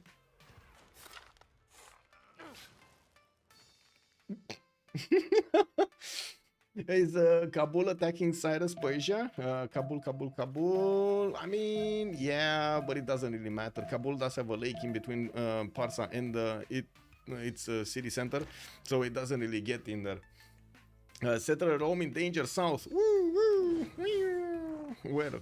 What? There's no settler. What? Oh, this one. Oh, there are two of them. Actually, China's Zetian warrior is over there. Oh, okay, it's fine. Actually, Sprig is just gonna settle non-fresh if he needs to. No problem. He does have more settlers coming around, and it looks like he's looking to come out of the early war that he did. We do have Xiffy actually managing to get the most production in the game with the most science, 210 210 points of production with 135 science points. Now, we do need to see if Maori is actually gonna start moving his units. He's getting spied on by Chinese spies, and I do notice at the moment the Maori is more interested in spreading his religion, which is Jesuit education with stewardship. He's managing to roll 48 points of faith per turn, so you can imagine he's gonna buy out all of the libraries and universities in his campuses like this. It's gonna be so fast. We do have markets coming up from Pokohiwi, and of course so many campuses also coming around. That will mean Titiits will explode in size in the next few turns. We do have also China deploying his units towards the south to try to plug the chokes, and of course the Toas are not as strong as you might think against the Knights. While I do see new theater squares coming up from China, he did manage to finish the Hanging Gardens, got his setup with industrial zones going between his B1 and B2, and I do notice he still has some very good slots for theater squares here. here in between the government plaza, the other districts, entertainment complex, and a Colosseum. Well, let's actually see what's going on here. We do have actually Mongolia getting attacked by Scythia, slowly getting counter attack here. Mongolia is just about to pump out his first Keshek from Ulaanbaatar. While I do notice he will finish his intelligence agency next turn, he still is repositioning his army from attacking Hungary on the west, and will need a bit of time to get them on the east towards Scythia. At the moment, Persia is managing to push back his opponent, push back Scythia to the city of Pokrovka, which is desperately trying to get new knights out on the map here. And we will need to see if the Persian units will have enough strength to keep on shooting down these Scythian knights before they actually get too many. Let's see what's going on here. Well, that was a knight being taken out. Scythia lashing out and managing to do the damage. Let's see if Phyrsos is gonna get the first moves. No, he's not, and it looks like that knight is just gonna boom, stay alive. He needs the immortal. Yeah, he would have needed an immortal shot there, but he just didn't have one. Anyway, now we do need to see if with the crossbows or the range shots of the immortals, this is gonna be strong enough to attack into.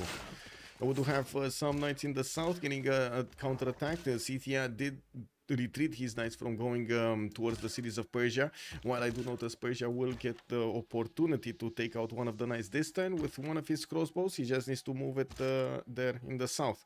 Big forest fire to the east of Soloka, spy coming around from that city center.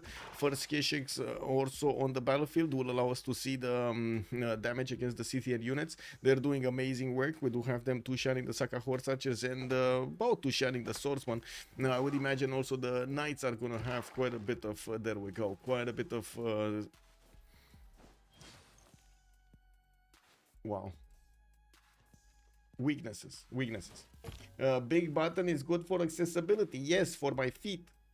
Yes, if you wanna play Civ7 with your feet, that's definitely very good. Yes. That's for the aging fans who stick around since Civ1. Justice, hello there, Sir Guten Abend. Hello there, welcome.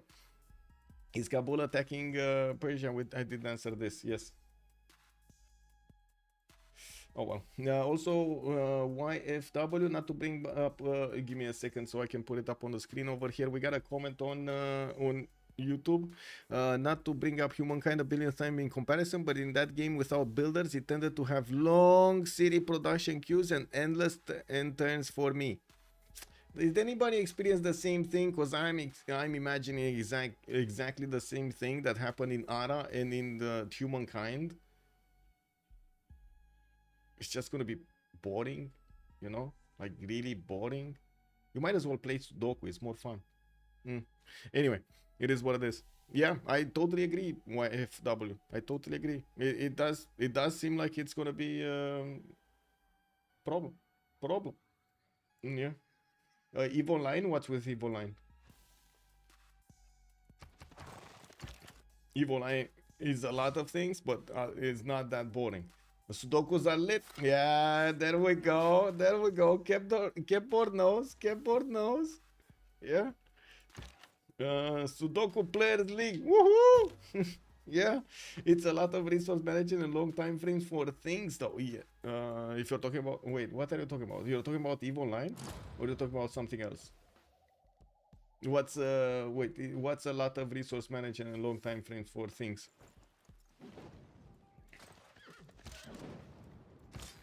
Don't get me wrong, Eve. I mean, in Eve you specialize in whatever you want though. Like if you wanna be, I would say, spreadsheet owner, spreadsheet god, you can do spreadsheet god. If you wanna be a big Titan, you can do big Titan. You can do it at the same time if you want to. It's whatever you want. That's the beauty of the game. You can click buttons or you cannot click buttons, or you should not click buttons. You know, that's the beauty. It has that option in it. You can do whatever you want. Don't get me wrong, I do have to say the EVE Online is an extremely time-consuming game. Like, it's built on consuming time, but it's also one of the realest games that we have around in the economy. So, you know, you can't have a simulation without something else, without some realism in it. It's been a while since I played, so my memory may be a bit shoddy on that. I mean, I haven't played EVE Online in like really commit to EVE Online in like 5 years or 6 years. Since I joined the Civ6 community, I was playing EVE Online. I even played it like half EVE Online, half Civ6 while I was getting this, but I just got how to say too many battles, too many fights, too many. We were conquering the galaxy, easy peasy. It felt at some point, because I was doing like the propaganda for my alliance and stuff like that, it felt like we could just conquer the galaxy with no problems. It was just a matter of time until we defeated our opponents there. Fingers crossed. That's what Ashes of Creation starts. Yeah. We do have Persia starting to counterattack into Kabul, wanting to take out that catapult. I do see Scythia is still waiting for the Keshiks to come around, while he did put one in the low HP. It looks like Mongolia started to get a few knights of his own, and we do have catapults repositioning there, slowly moving towards Scythia. On the eastern side, Persia did put a few more units on the front line, especially the knights. They're starting to wrap around the mountains to the south of Tarsus to go against Gwawel here. While I do notice Phyrsos did manage to establish a few more cities also, 2, 4, 6, 7 at the moment.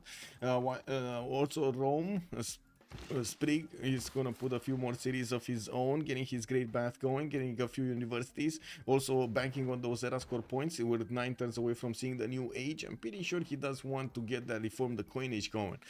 We do have him only on 63 science and 57 culture, has a lot to catch up, and I'm pretty sure the universities are gonna be one of the things that allows him to catch up on. We do have also Maori here finishing up his campuses. I'm quite surprised he's not spending the faith. Maybe he doesn't have enough in the bank. He's hard building his universities, but I'm pretty sure he also did buy out immediately his libraries here, managing to tie out the science of Xiffy from the north with both of them on Free Inquiry Golden Age. Definitely a lot more culture here on Titiits from his Mares. All of his tiles are giving him an extra point of culture on the and the next point of faith on those rainforest and forest tiles. Taumontu did get settled. There's another city being sent somewhere. Looks like he's sending it here to the south of Kumasi. I don't know why he's sending it here. Maybe for the amenities, like he's looking to get the T-tile and the J-tile. I think that's the only way, right? Yeah, I think that's the destination and the reason of the destination. Looking at the Phyrsos here, getting his intelligence agency in 2 turns, building a diplo quarter from Pushkalavati in next turn. We still need him to move around his units to keep chewing through the Scythian defenses. Does seem like less and less units are available for Scythia to defend himself with. While I do notice also Persia is taking quite a few hits. He is managing to reposition his units to the front line as quickly as he is losing them though. So that's why he keeps up the pressure against Scythia. Yeah, we do need to see the stronger units showing up on the front line. And I gotta say, the Scythian Knights and Saka Horse Archers and whatever unit actually gets damaged here, they're gonna take a long time. If they don't get a promotion, they're gonna take a long time to recover their health. He does need to put them in the city center if he wants to do the best attack going. Oh, well, they need to give up on another slot, another tile there. And you can see how Phyrsos' army is just slowly moving forward, punching through the defenses of his opponent. Mongolian starting to put his Keshiks to work here against the city of Kuloba. I gotta say he doesn't really have how to say that much defense on these Keshiks. They're gonna be slowly chewed by the Gwawel's Saka Horse Archers and crossbows. You do see how they did manage to take out that first unit, and the knight can take out the Keshik. Malm, I think, made a strategic mistake here. Even if he does manage to get the promotion on that one, it should be enough strength from Scythia's units to take that Keshik down next turn. Anyway, we do have a secondary attack going towards Soloka with knights and horses. I would have expected maybe at some point he's gonna get that nice and juicy Corsair upgrade. He's not getting there, and he doesn't have intel on opponent's movements. Actually, unfortunately for him, Scythia has it, and we do have Gwawel over here managing to get that extra +3 against his opponent. We do have the Mongol Horde ability short on Mongolia, and he's trying to get his printing in 2 turns. He did put a spy in Pokrovka, getting the listening post, but still could not manage to tie out this intel on opponent's movement from Scythia. We do have a spy here in Kora soon. Yeah, I'm pretty sure he's gonna tie it, but he just needs those 2 turns to get that printing. Taking a look here, we do have a settler coming around from Hungary. He did manage to live in Nazca. Okay, sure, got an envoy in there. I do see Maori is actually not spending that much faith on his builders. He's still buying missionaries. Yeah, he's buying missionaries. Not spending the faith on the libraries. So wait, if he's not spending the faith on the libraries, what is he spending his faith on? Because that's a lot of faith. 48%, not bad. We do have also Omegaia with 120 science and 129 culture. While 2 of his allies are about to go down, we do need to see if we're gonna have Rome over here starting to reach higher stats. He's only 72 science with 60 culture, and Sprig will take quite a bit of time to finish his universities. Did manage to recruit Hildegard of Bingen, and I do not see the next one like Newton or Ibn Khaldun coming up here. We did have China recruiting Ifadlan. I do see Persia Marco Polo, that's Omegaia Persia Cyrus. While he did manage to get that Hypatia at the beginning. I think we're missing Zankian. No, it got picked up earlier by the same Omegaia. Okay, so he has 2 extra trade routes on his side. China is about to recruit Bisheng for an extra district and population slot over here in one of his cities. While I do see our museums are coming around from Titiits, he is managing to get that 200 science quite quickly with 150 gold per turn and 235 points of production. Sprig is about to hit 200 points of production also on 184 at the moment. Okay, what's going on here? We got Persia. Okay, spy from Mashhad, spy in Gordian from Scythia. No spy yet into Scythia's territory. Let me actually take a look at the damage points. Nobody, like neither of them do have an extra intel on each other. Okay. West side. Oh, okay. One single K-Shake showing up on the front line. One single K-Shake. And it looks like the 2 K-Shakes did get back. They did manage to, I would say, be safe. 3 turning at night. We got more K-Shakes coming around here. Okay. Not that much defense in Kuloba and Soloka. And it happens exactly what it did happen to Hungary, because he's being pressured from 2 sides. He can't really reinforce both sides, right? So he needs to choose. He chose eastern side to be reinforced first, and he's putting up a massive fight against Persia, against Phyrsos, which also is pushing him with so many units. While right now Mongolia is barely starting to pressure on Scythia, just like Rome did at the beginning against the Hungarian capital. We're going to need to see if he's going to manage to break the defenses. We did have Pazik being placed over here quite close to the Persian borders, although Persia doesn't have a single unit to defend it properly. He only has a single horse. That's not going to help out that much. He needs to get a line of units here to the south of Pazik. There was one moving north towards Persia. Yes. He just placed it down. I did see Scythia sending a settler. Yes. They did. Yep.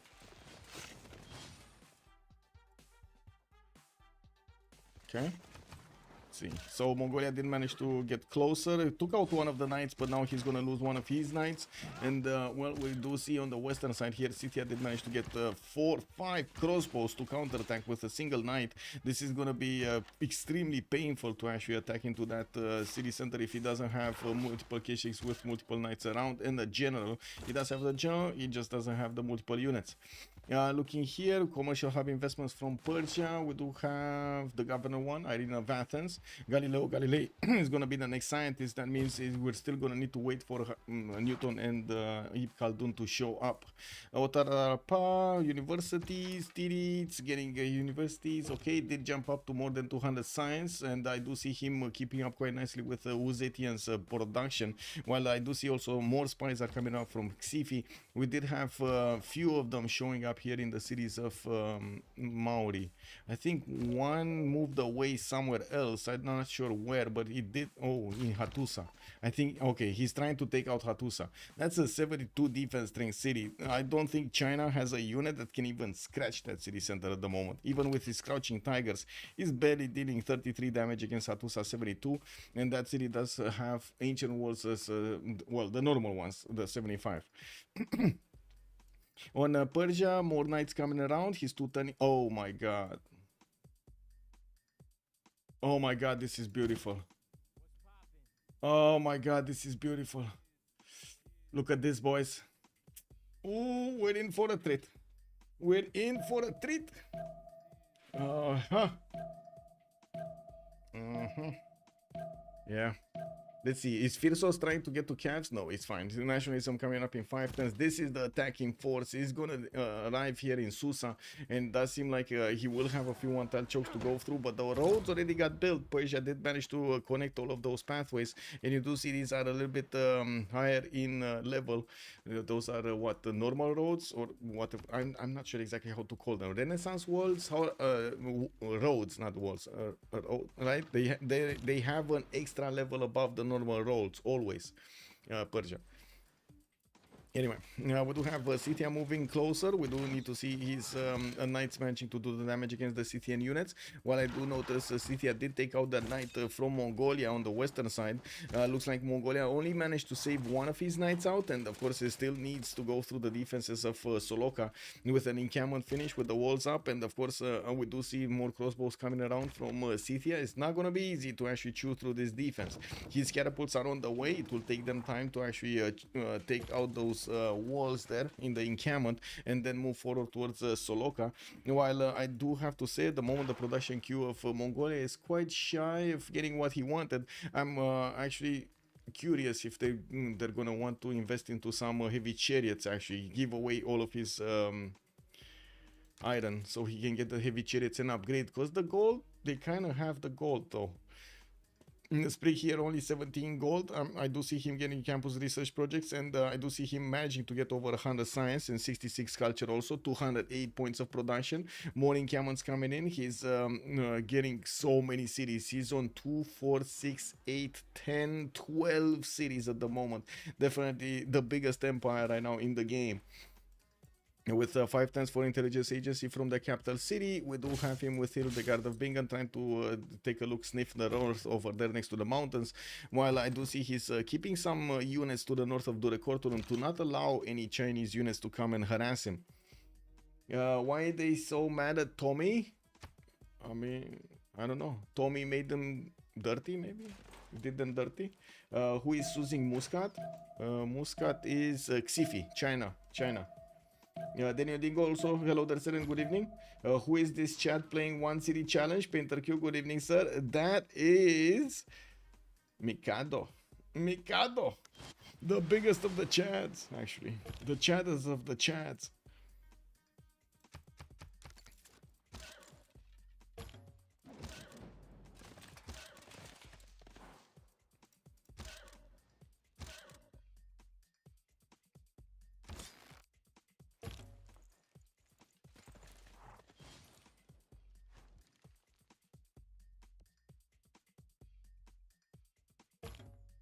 Okay, Tarsus coming up in 2 turns there. Spies in Mashhad, University in Bactri. We do have finally the settler from Mauri getting onto this coast. And slowly we do see the units of Persia starting to move towards Susa. 2, 4, 6, 8, 9 of these coursers. We do have a knight also with them, but I don't think that's actually going to go on the offense here. Now, it will take them a little bit of time to go and choose and, disembark.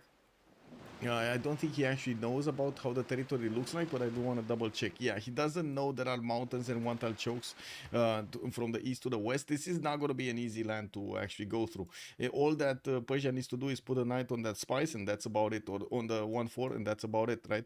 It's going to be quite hard to actually go through that. Now, at least the city of Susa is going to be exposed, and I'm pretty sure Omegaia will probably lose that city, if not all of the tiles that are there. Campus research projects looks like they are starting to ramp up their their points for the great scientist. Emily Duchatelet is going to be the next one, while I'm pretty sure they're trying to snipe Khaldun and Newton. We're going to need to see who are they going to end up on. We do have turn 4 more turns until the next era. While I do notice we do have Rome, okay, just sitting over there, starting to reposition his own army towards the north, towards Hattusa.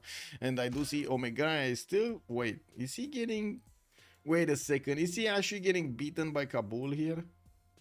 Because Kabul looks like he's not caring at all about his attackers. He's really not caring at all, man. That's a 54 defense strength city on the coast with a crossbow inside that didn't get walls up, but we might actually see walls just getting one turn. And look at this horse, it basically dies. The knight and the horse basically died attacking into the city center. WTF, exactly. How many, are they gonna both die? No, just one, just the horse. Okay.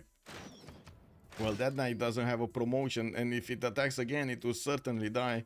Now, we do have more campus research projects, and let's see. Did anybody pick these ones up? No, I think we did have China passing. Maori will probably want to pass this up, and of course Rome will pass this up also. We might actually see somebody like Scythia picking that one up. Yeah, well, we do have the catapults about to start attacking into the encampments, and we do see these Keshiks of Mongolia starting to cross the rivers there. The encampment is getting attacked. There we go. We do have another catapult that didn't have enough movement to get into range, while I do notice also Scythia is starting to chop as many of these crossbows as he possibly can to shoot back at his opponent. These Mongolian Keshiks did manage to do some damage against these crossbows and took some of them down here. We do have new Keshiks on the way. They will need to arrive on the front line to be effective, while I do notice because he actually needed to deploy more units on the west side and defend Soloka and Kuloba, he started to run out of the defense on the right side, and you do see Phyrsos coming in with level 2 crossbows and a lot of knights going against his opponent here. This is a problem. Big problemus maximus. And while we do have Phyrsos managing to figure out how he wants to disembark next to Susa, he will get to pillage some campuses over here and some commercials, maybe even get a builder, but that's a one charge and he's probably gonna finish it.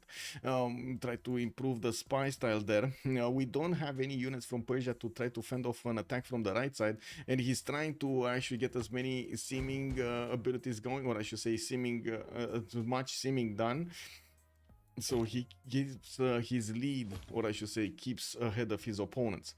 Production capabilities from Maori, we do have him on 278 right now with 260 and 121 culture, getting a massive wave of shipyards in his territory, while he's also placing down an industrial zone from Kawihia. That's a +7. He will manage to get the factory bonus to all of these cities, 1, 2, 3, 4, 5, of course, including the Kawihia. 2, 4, 6, this is too far away. Opango is too far away. We will see him with a lot more production here. We do need to see if Gwawel is going to survive the counterattack of his opponents, and of course what will they do when all of the units of Persia are going to disembark on the other Persia's borders. Mongolia managing to take down that encampment, looks like that's going to die alongside with the crossbow, while we do have the Sakahor archers exposed to that northern attack.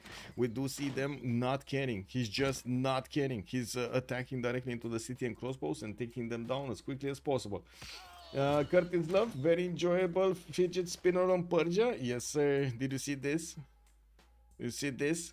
Beautiful, Curtis. Oh my god, this is picture perfect over here. Getting the industrial zones with the damn triple aqueduct setup. Oh, baby. Big, big. Probably no, I wanted to support Arcanes, but realistically their middle city really screwed Hungary Cyrus dynamic. Yeah. I mean, they could have managed to settle cities over here, right? If Hungary did have a city over here, he could have traded with Persia, no problem. And I do notice Persia was actually forced to bring a frigate to the fight against Kabul, because that city was too strong, way too strong. One city too strong. Okay, these units of Persia are starting to disembark, and they're gonna need to figure out the way towards the mines over here from the city of Ray. They do have 2 of them to pillage, while they could get into also the lakes, so they can disembark on the other side. We're gonna need to see if we're gonna have Phyrsos here managing to keep these in the fog of war, so he doesn't let Persia know about them until it's too late. I think right now he basically succeeded doing that. We will need to see next turn when he's gonna last move and first move his units to start positioning them towards the city of Susa, if Persia is actually gonna notice and actually get some defense up. We do have also China getting some encampments down. I do see at least one being placed from the city of Taiwan, I hope. This is not going to give him that many points of generals, and of course we're going to need to see if he's going to manage, or he's going to need to defend himself against Kupe. Kupe did jump up to 283 science and 126 culture with 305 points of production. We do have in the Great People screen, Isaac Newton getting picked up by Julius Caesar. Zetian did get Ibn Khaldun, and I gotta say this is massive. He does have Colosseum, so he does have, or he should have actually, quite a bit of happiness there. +6 in the capital city with +3 in the other cities. +6. Okay, he does have at least 4 cities with +6, if not even more. 5, 6 cities with +6, only one with +3. Hattusa, even if it is being placed under siege, it looks like China, well, is still scratching the walls over there. Kandy has been defeated. That's Kandy right here. That's another city for Maori. We do have Maori getting his universities up and panning those points of science as he goes. 324 points of production also helping him out. What's going on here? Not much actually. Okay, so Mongolia slowing through the Scythian units. He lost the majority of his army here to the west of Soloka. Not sure what happened with these guys, but they died really quickly. Now we do need to see if Mongolia is going to manage to upgrade the new ones. He does have castles in Titans, and the wave of horses are pitting here in Karakorum that will get the Corsair upgrade. I mean, I guess they're going to be strong against the crossbows, but might not be strong enough. Maybe it's just me not being a believer in the Corsair strength. Yeah, we do have also Scythia getting attacked by Persia here. Okay, not much happening, to be honest. Not much happening. It's, at the moment, it's kind of a stalemate. Wait, did Persia actually get to nationalism? He did. He actually did get to nationalism. And Gwawel is barely getting in alignment in 12 turns, while he's also trying to get his gunpowder in 3.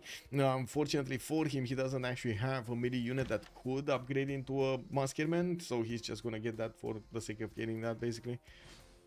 How to say the definition of chilling. Yeah, he's just chilling. He's not doing anything. Wait, Maori actually did get to levy a catapult from it. Kick W. Anyway, we'll see if Maori is actually going to want to get some units out against his opponent. Xiffy is going top 3 for labs. Titiits is going astronomy. Looks like also top 3. We will need to see if any kind of unit will actually come from the west here to try to get into the borders of China. Just like we see over here, Persia managing to get into the borders of Persia on the other side.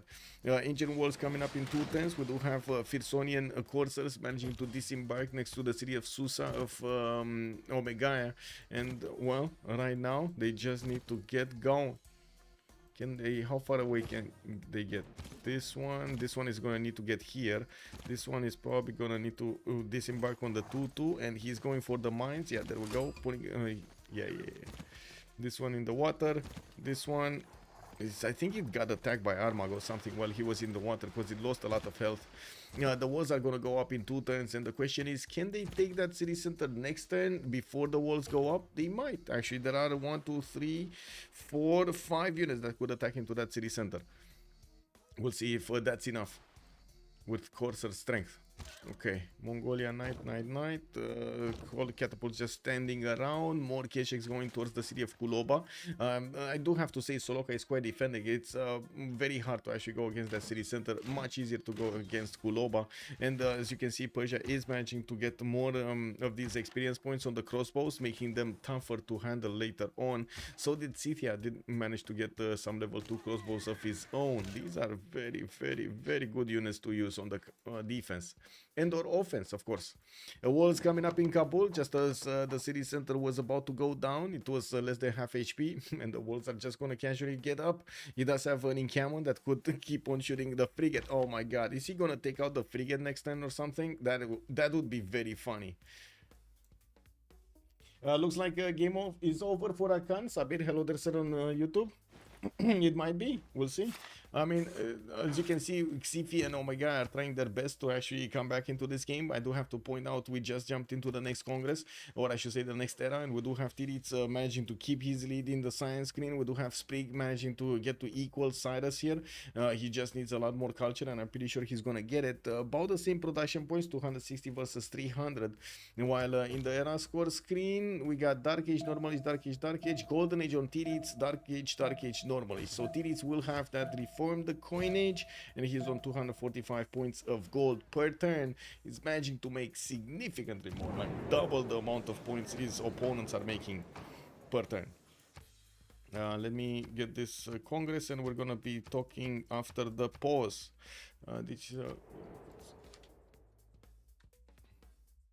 What was it? The second one? Oh, Prophet.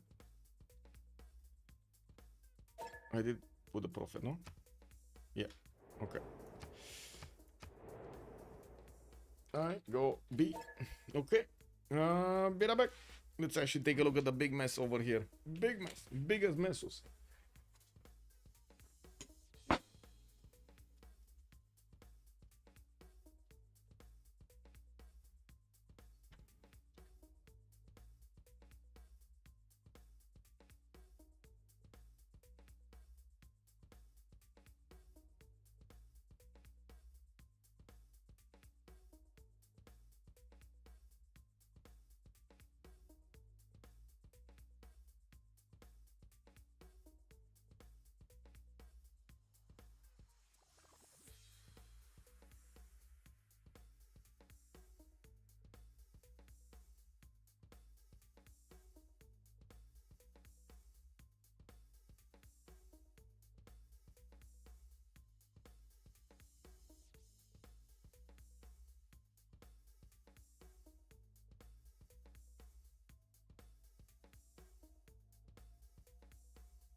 Well, let's actually see what's gonna happen this era with all of those courses starting to walk in. We do have the Mongolian troops also entering the Scythian borders here and slowly eating away the encampment strength. He does have the catapults that can actually shoot. I'm actually surprised that for some reason the walls actually stood up there. Yeah, we do need to see also. Oh, Persia did manage to get a tile next to Pokrovka, but I'm pretty sure he's yeah, gonna get shot. We do have night cores available, which are gonna be stronger. A little bit stronger than Scythian units, and of course we're gonna need to see if he's gonna get new ones. Yeah, he's getting some new ones. He's getting some trebuchets also on the way from Tarsus to go into the borders of Pokrovka and smash down the defenses. Merchant Republic got a wildcard slot. A great merchant also doubled the amount of points. Omegaia lost 2 of his Diplo points, so that Diplo is not gonna happen that quickly. Okay, let's actually see what's going on here. Walls coming up next turn.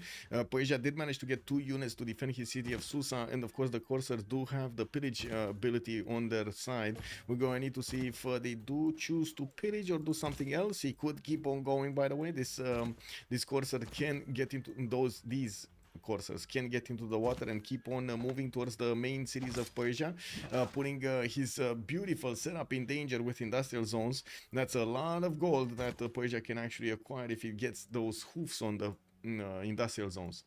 I do see Maori does have a frigate fleet defending himself from Zetian from China, getting his art museums going and finishing up his shipyards. He did manage to get 355 points of production, but still shy of what Xiffy has on 432. The science difference though is staggering right now. 100 points of science more on Kupe, 256 and 122 culture, a little bit more than Zetian. While Omegaia is going to be slowed down, I'm pretty sure Sprig is just going to rise up very quickly here with an army of spies coming around from Rome and Ravenna. He's getting to pad his numbers with commercial zones, of course, available to get some more gold and available trade routes, which is going to be very good. You can see his markets are also getting built as quickly as possible. We also see a city center has been taken out. I forgot what this name of the city was, but it's not there anymore. I think it was a Fate city center. I'm not sure which one was it, but I'm pretty sure I talked about it because it could have helped out. It could have helped out Hungary. Okay, let's see. Mongolian upgraded coursers are starting to walk into the borders of Kuloba, took out that encampment, while the catapults do need to move across. We're going to need to see if they're going to get close in the personal with the city of Kuloba to take it down. And we do have Mongolia pushing back these units of Scythia from his army. On the right side, I do see Persia did retreat his units. So taking a look at the tech side, we do have Phyrsos getting very close to military science, which will unlock calves for him. Unfortunately, I don't see any cav upgrades. He will have the upgrades on the immortal store, so turned into 9 infantries, which are going to be very strong against Scythia. He has a few immortal cores with which could benefit from those bonuses. Walls go up in Susa. We do have Persia getting the pillages done, and you do see how Omegaia is only 150 science, 111 culture. Trying to plug in Victor in the city of Susa, and now of course he needs to contend with the defense on the right side. He did manage to get quite a few more coursers out and plugged in the shoreline that could be disembarked by the Persian coursers next to the city of Ray, so he protects his inner core over here. This is his engine right here. This is basically his engine, the aqueducts, the industrial zones, and the dam in the middle. We do see a doubling of the Hungarian cities. On the Zetian, we got some more amphitheaters getting his banks up for the goal per turn. Goal per turn is atrocious here, only on 50, 38, 38 is just not enough to upgrade units if they need be. And of course, can't really help out Scythia buy some units if he also needs to.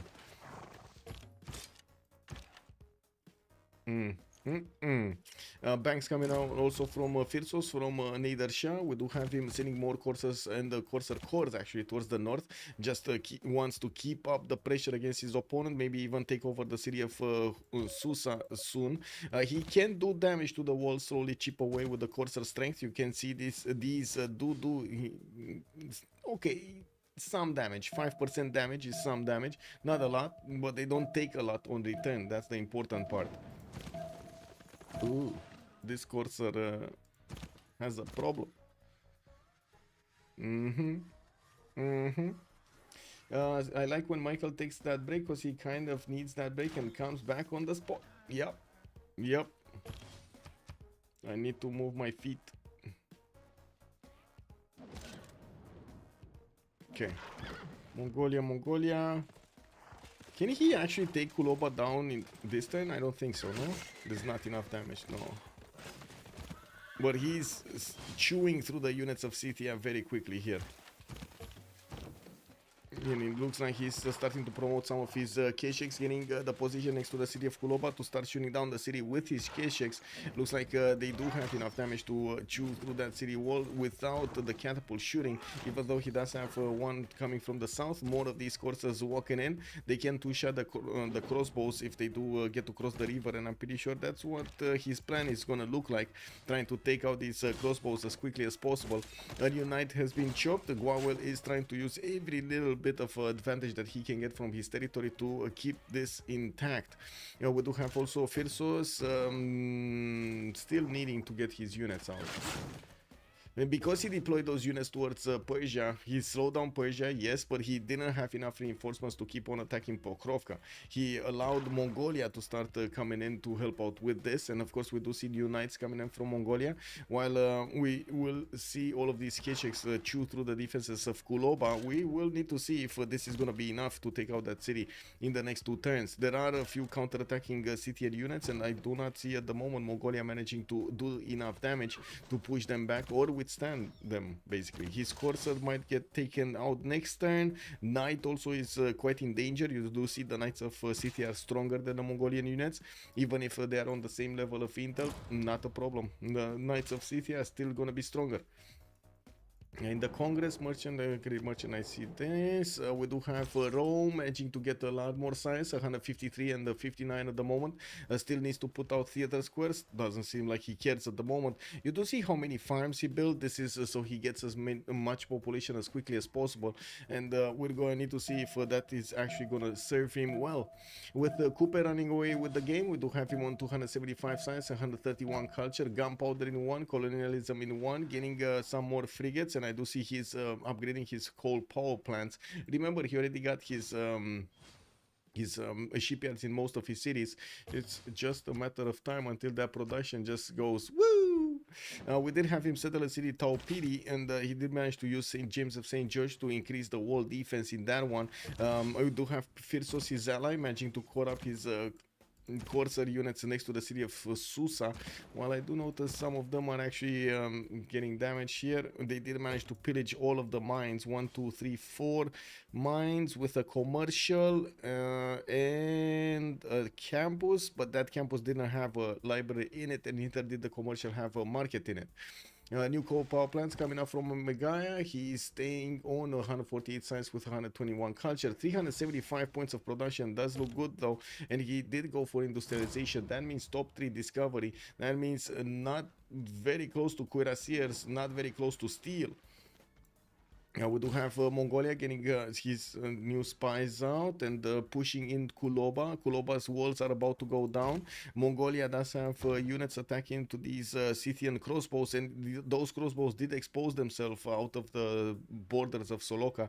They were standing on the hills over here, and they were quite defensible. Now they are exposed to all of these Corsair counterattacks from Mongolia. We're going to need to see if these are going to manage to do the damage and take these units down.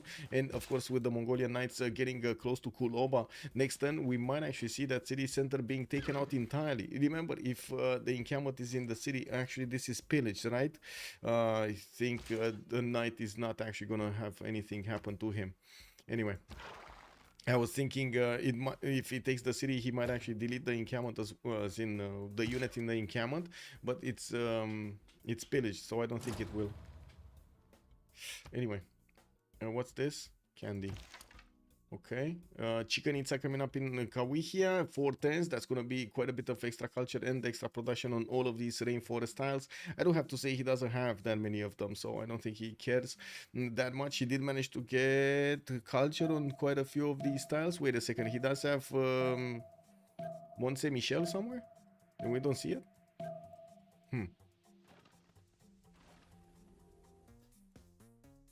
No. That's the...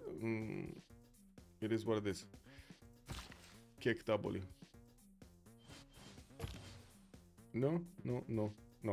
Anyway, do I can see any other way out? The Mare effect, non-JJ. Good evening, sir, and welcome. Yeah. The Mare effect. Okay. Kick. It is what it is. Yeah, Kuloba no more walls. Knights getting close up and personal. They can attack into the city center. They won this time. We do need to see the Keshek still do an attack run, and you can see he's prioritizing taking out the crossbows on the right side with his other Kesheks and Corsairs. While I do notice Persia is coming up for another round against Scythia's main units. We do have some more crossbows getting out, and I do notice Scythia is running out of steam here. It just doesn't have enough production to reinforce all of his borders. We did have that safety city of Pazerik, and I do see he's getting another safety center in 14 turns, or I'm pretty sure he's going to be faster. He's just going to chop it out. He does need to get somewhere in the north here if he does want to keep safe. And it's going to take quite some time to go through the one-tile chokes and go through the mountains. So you can see there's no pathway, no road here. It will take him a lot of turns to go through that rainforest. So first city down from Scythia is gonna put Scythia in a bit of a predicament. He's gonna lose the production that he barely had anyway. So you can imagine he's not gonna be very happy about this. He's only on 79 production. Kul Oba is 21 of that, 21.6 points of that.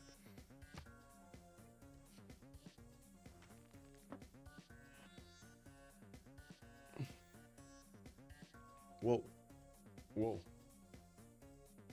Totally forgot about the chats. You think it's GG soon? It might be GG soon, yeah. Give me a second so I can put the chats in order here. Actually, I think I should keep this one here because sometimes we have stuff that we get to comment on this, and I think it should be up on the screen, you know.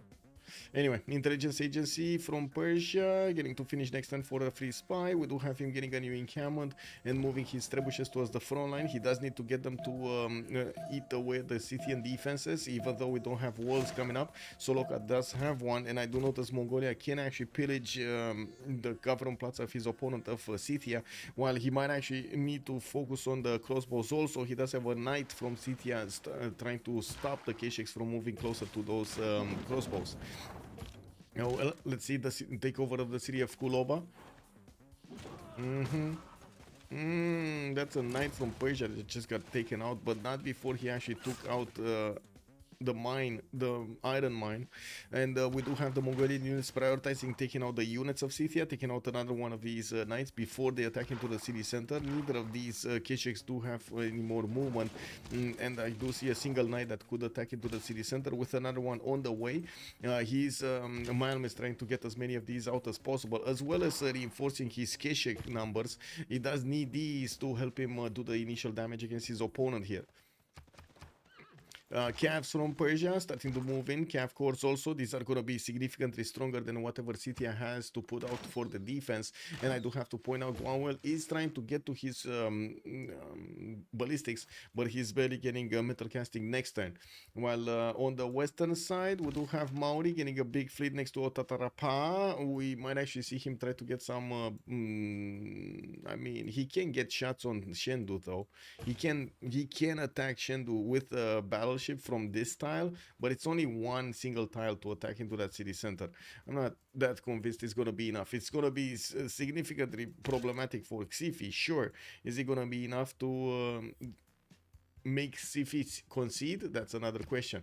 We got military engineers from Xiffy. Oxford University also getting out from his capital city. Looks like he's playing a very nice puzzle game over here, free simming.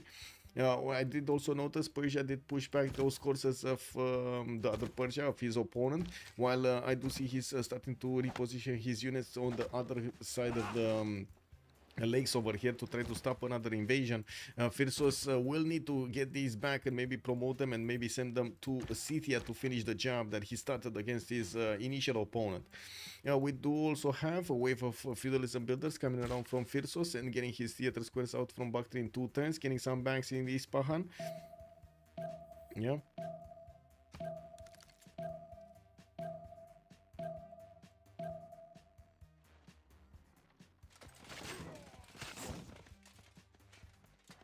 Well. You gotta say, Persia is running out of units to attack into Scythia. The walls are going up in Pokrovka. Kuloba just got taken over. Scythia's units are going to be exposed to Keshiks from both sides right now. Or I should say from attacks from both sides. We do have Persia's Immortals also able to do massive damage against the knights from afar. Taking quite a bit from the crossbows also on return, even though the Mongolian Keshiks are going to make quick work of that crossbow there in the north. I do see Scythia is trying to lash out with as many units as he possibly can against his opponent here. With the Cavs managing to get onto the front line. Now these units of Scythia don't look like they have any more chances. 91 strength attack from these Persian units with a +5 from the Dark Age is just way too strong for Scythia to handle. Did Scythia not manage to get the... He did get the Dark Age, saying he should have the Dark Age card, no? Garrison Commander? Yes, he does have the Dark Age card of his own. Okay. And there we go. The Trebuchet Corps is going to manage to make very quick work of the walls that are going up in Pokrovka. Those are just going to delay the takeover of the city center by maybe 2 turns or something like that. I suppose that it didn't help that Hungary went down so quickly. Yeah, it didn't. I wouldn't really say it went down that quickly. There was a massive investment from both Rome and Mongolia to take down Hungary. Like, Rome took this much to actually recover, right? He's on 180 science and 72 culture, still has quite a bit of production to recover. But anyway, it's fine, I guess. We do have the walls in Hattusa being taken out. It's incredible that China barely managed to take down that defense of the city center. And I do see he didn't really move Maori's unit, Maori's Amani from that city. Actually, Titiits in the meantime got more envoys. He's on 43.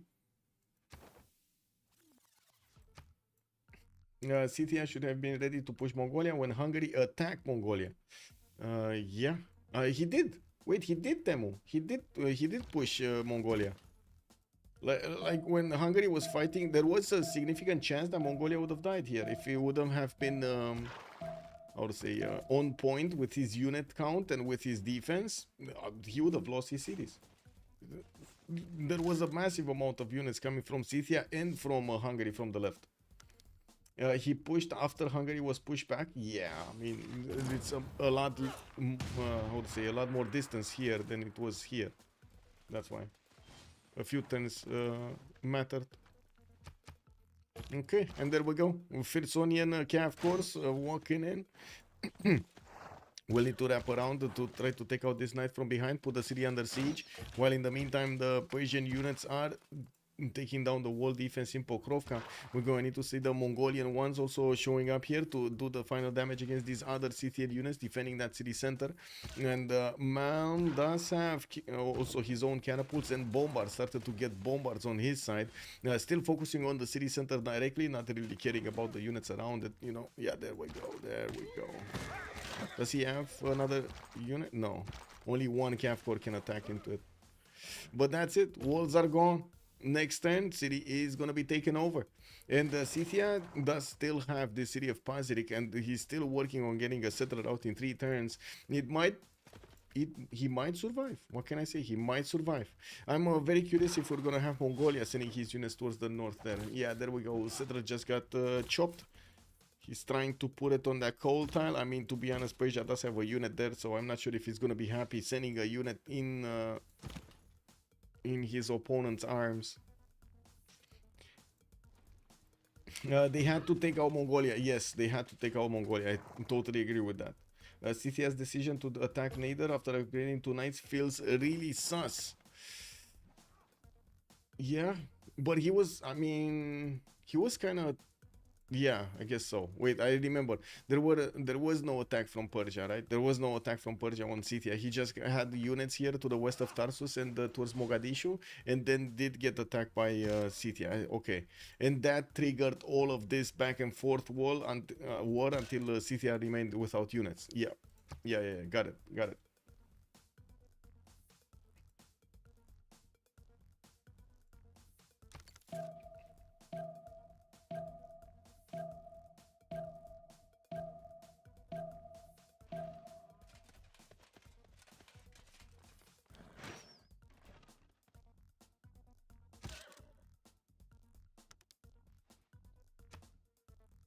Whoa, look at the trade routes coming up from Maori.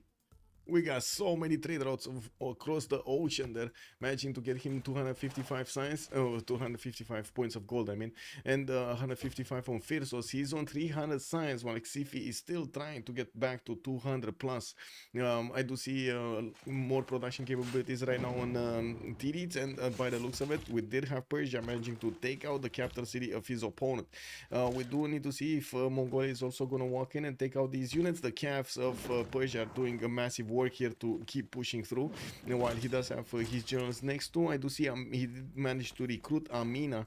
Very few units remaining for Scythia to fend off attacks. Only 2-3 knights in total with a horse and a crossbow that's probably gonna die soon. We do have the Mongolian coursers needing to get close up and personal with Soloka and allow these catapults to also start attacking into that city center. I'm quite surprised we don't see Malm moving that catapult across the river towards the south on the Kurgan, so he can attack into that city center. Looks like he's choosing to go towards the north, actually, in the borders of Kuloba. Interesting. He does have a bombard, I guess. Oh well, it is what it is. Okay, so doesn't look like this settler is gonna get anywhere. He needs 1 turn, 2 turns, 3 and 4 to settle on the coal. Probably is gonna be stopped by the Persian courser, by his opponent. While Mongolia and Persia will only need how many turns? 1. No, what is this? Is this a hill? That's a hill. Okay, 1, 2. This is a hill. Yes. So in 2 turns he's gonna start attacking Soloka, and he probably needs 3 turns. 3 turns to take out Scythia.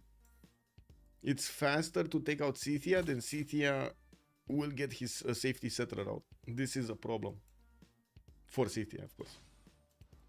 More amphitheaters coming in for the Phyrsos. He barely gets 100 science, but we do have Sprig managing to get to 200, and I do see he's also on 357 points of production. The goal pattern is still so much more better on FDLV, even if right now Mikado is starting to make 69 gold a turn with his trade routes here towards his allies. It's still not enough. I'm trying to put another city to maybe get a harbor / commercial around it, and well, of course we're going to need to see if that's going to be successful.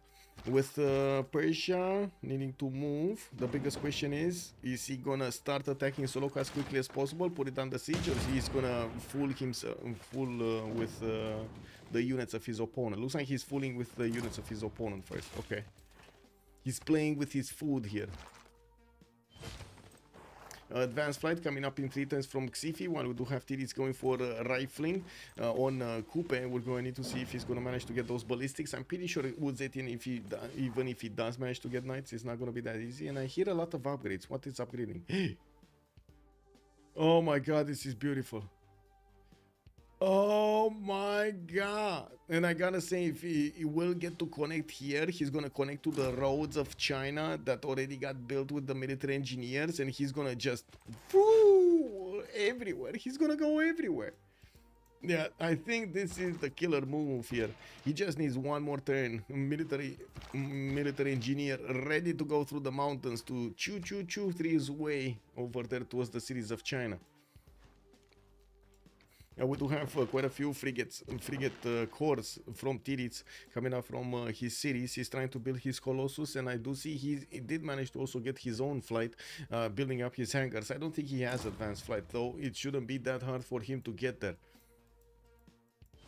And what is going on here? Okay, city under siege. Persia got close to it. The trebuchet needs to come in. The trebuchet needs to move. Scythia decision to attack Nader after upgrade. Okay. Yeah, did read that. Okay.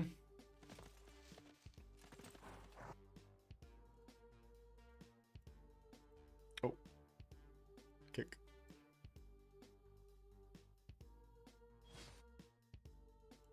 Click, click, click.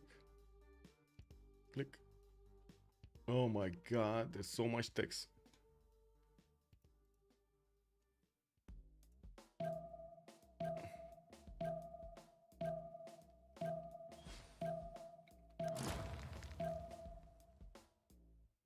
Yeah, I don't think Gwawel is happy about this, not gonna lie. Oh well, it is what it is. Wait, city shouldn't be under siege anymore. Lol. Whatever.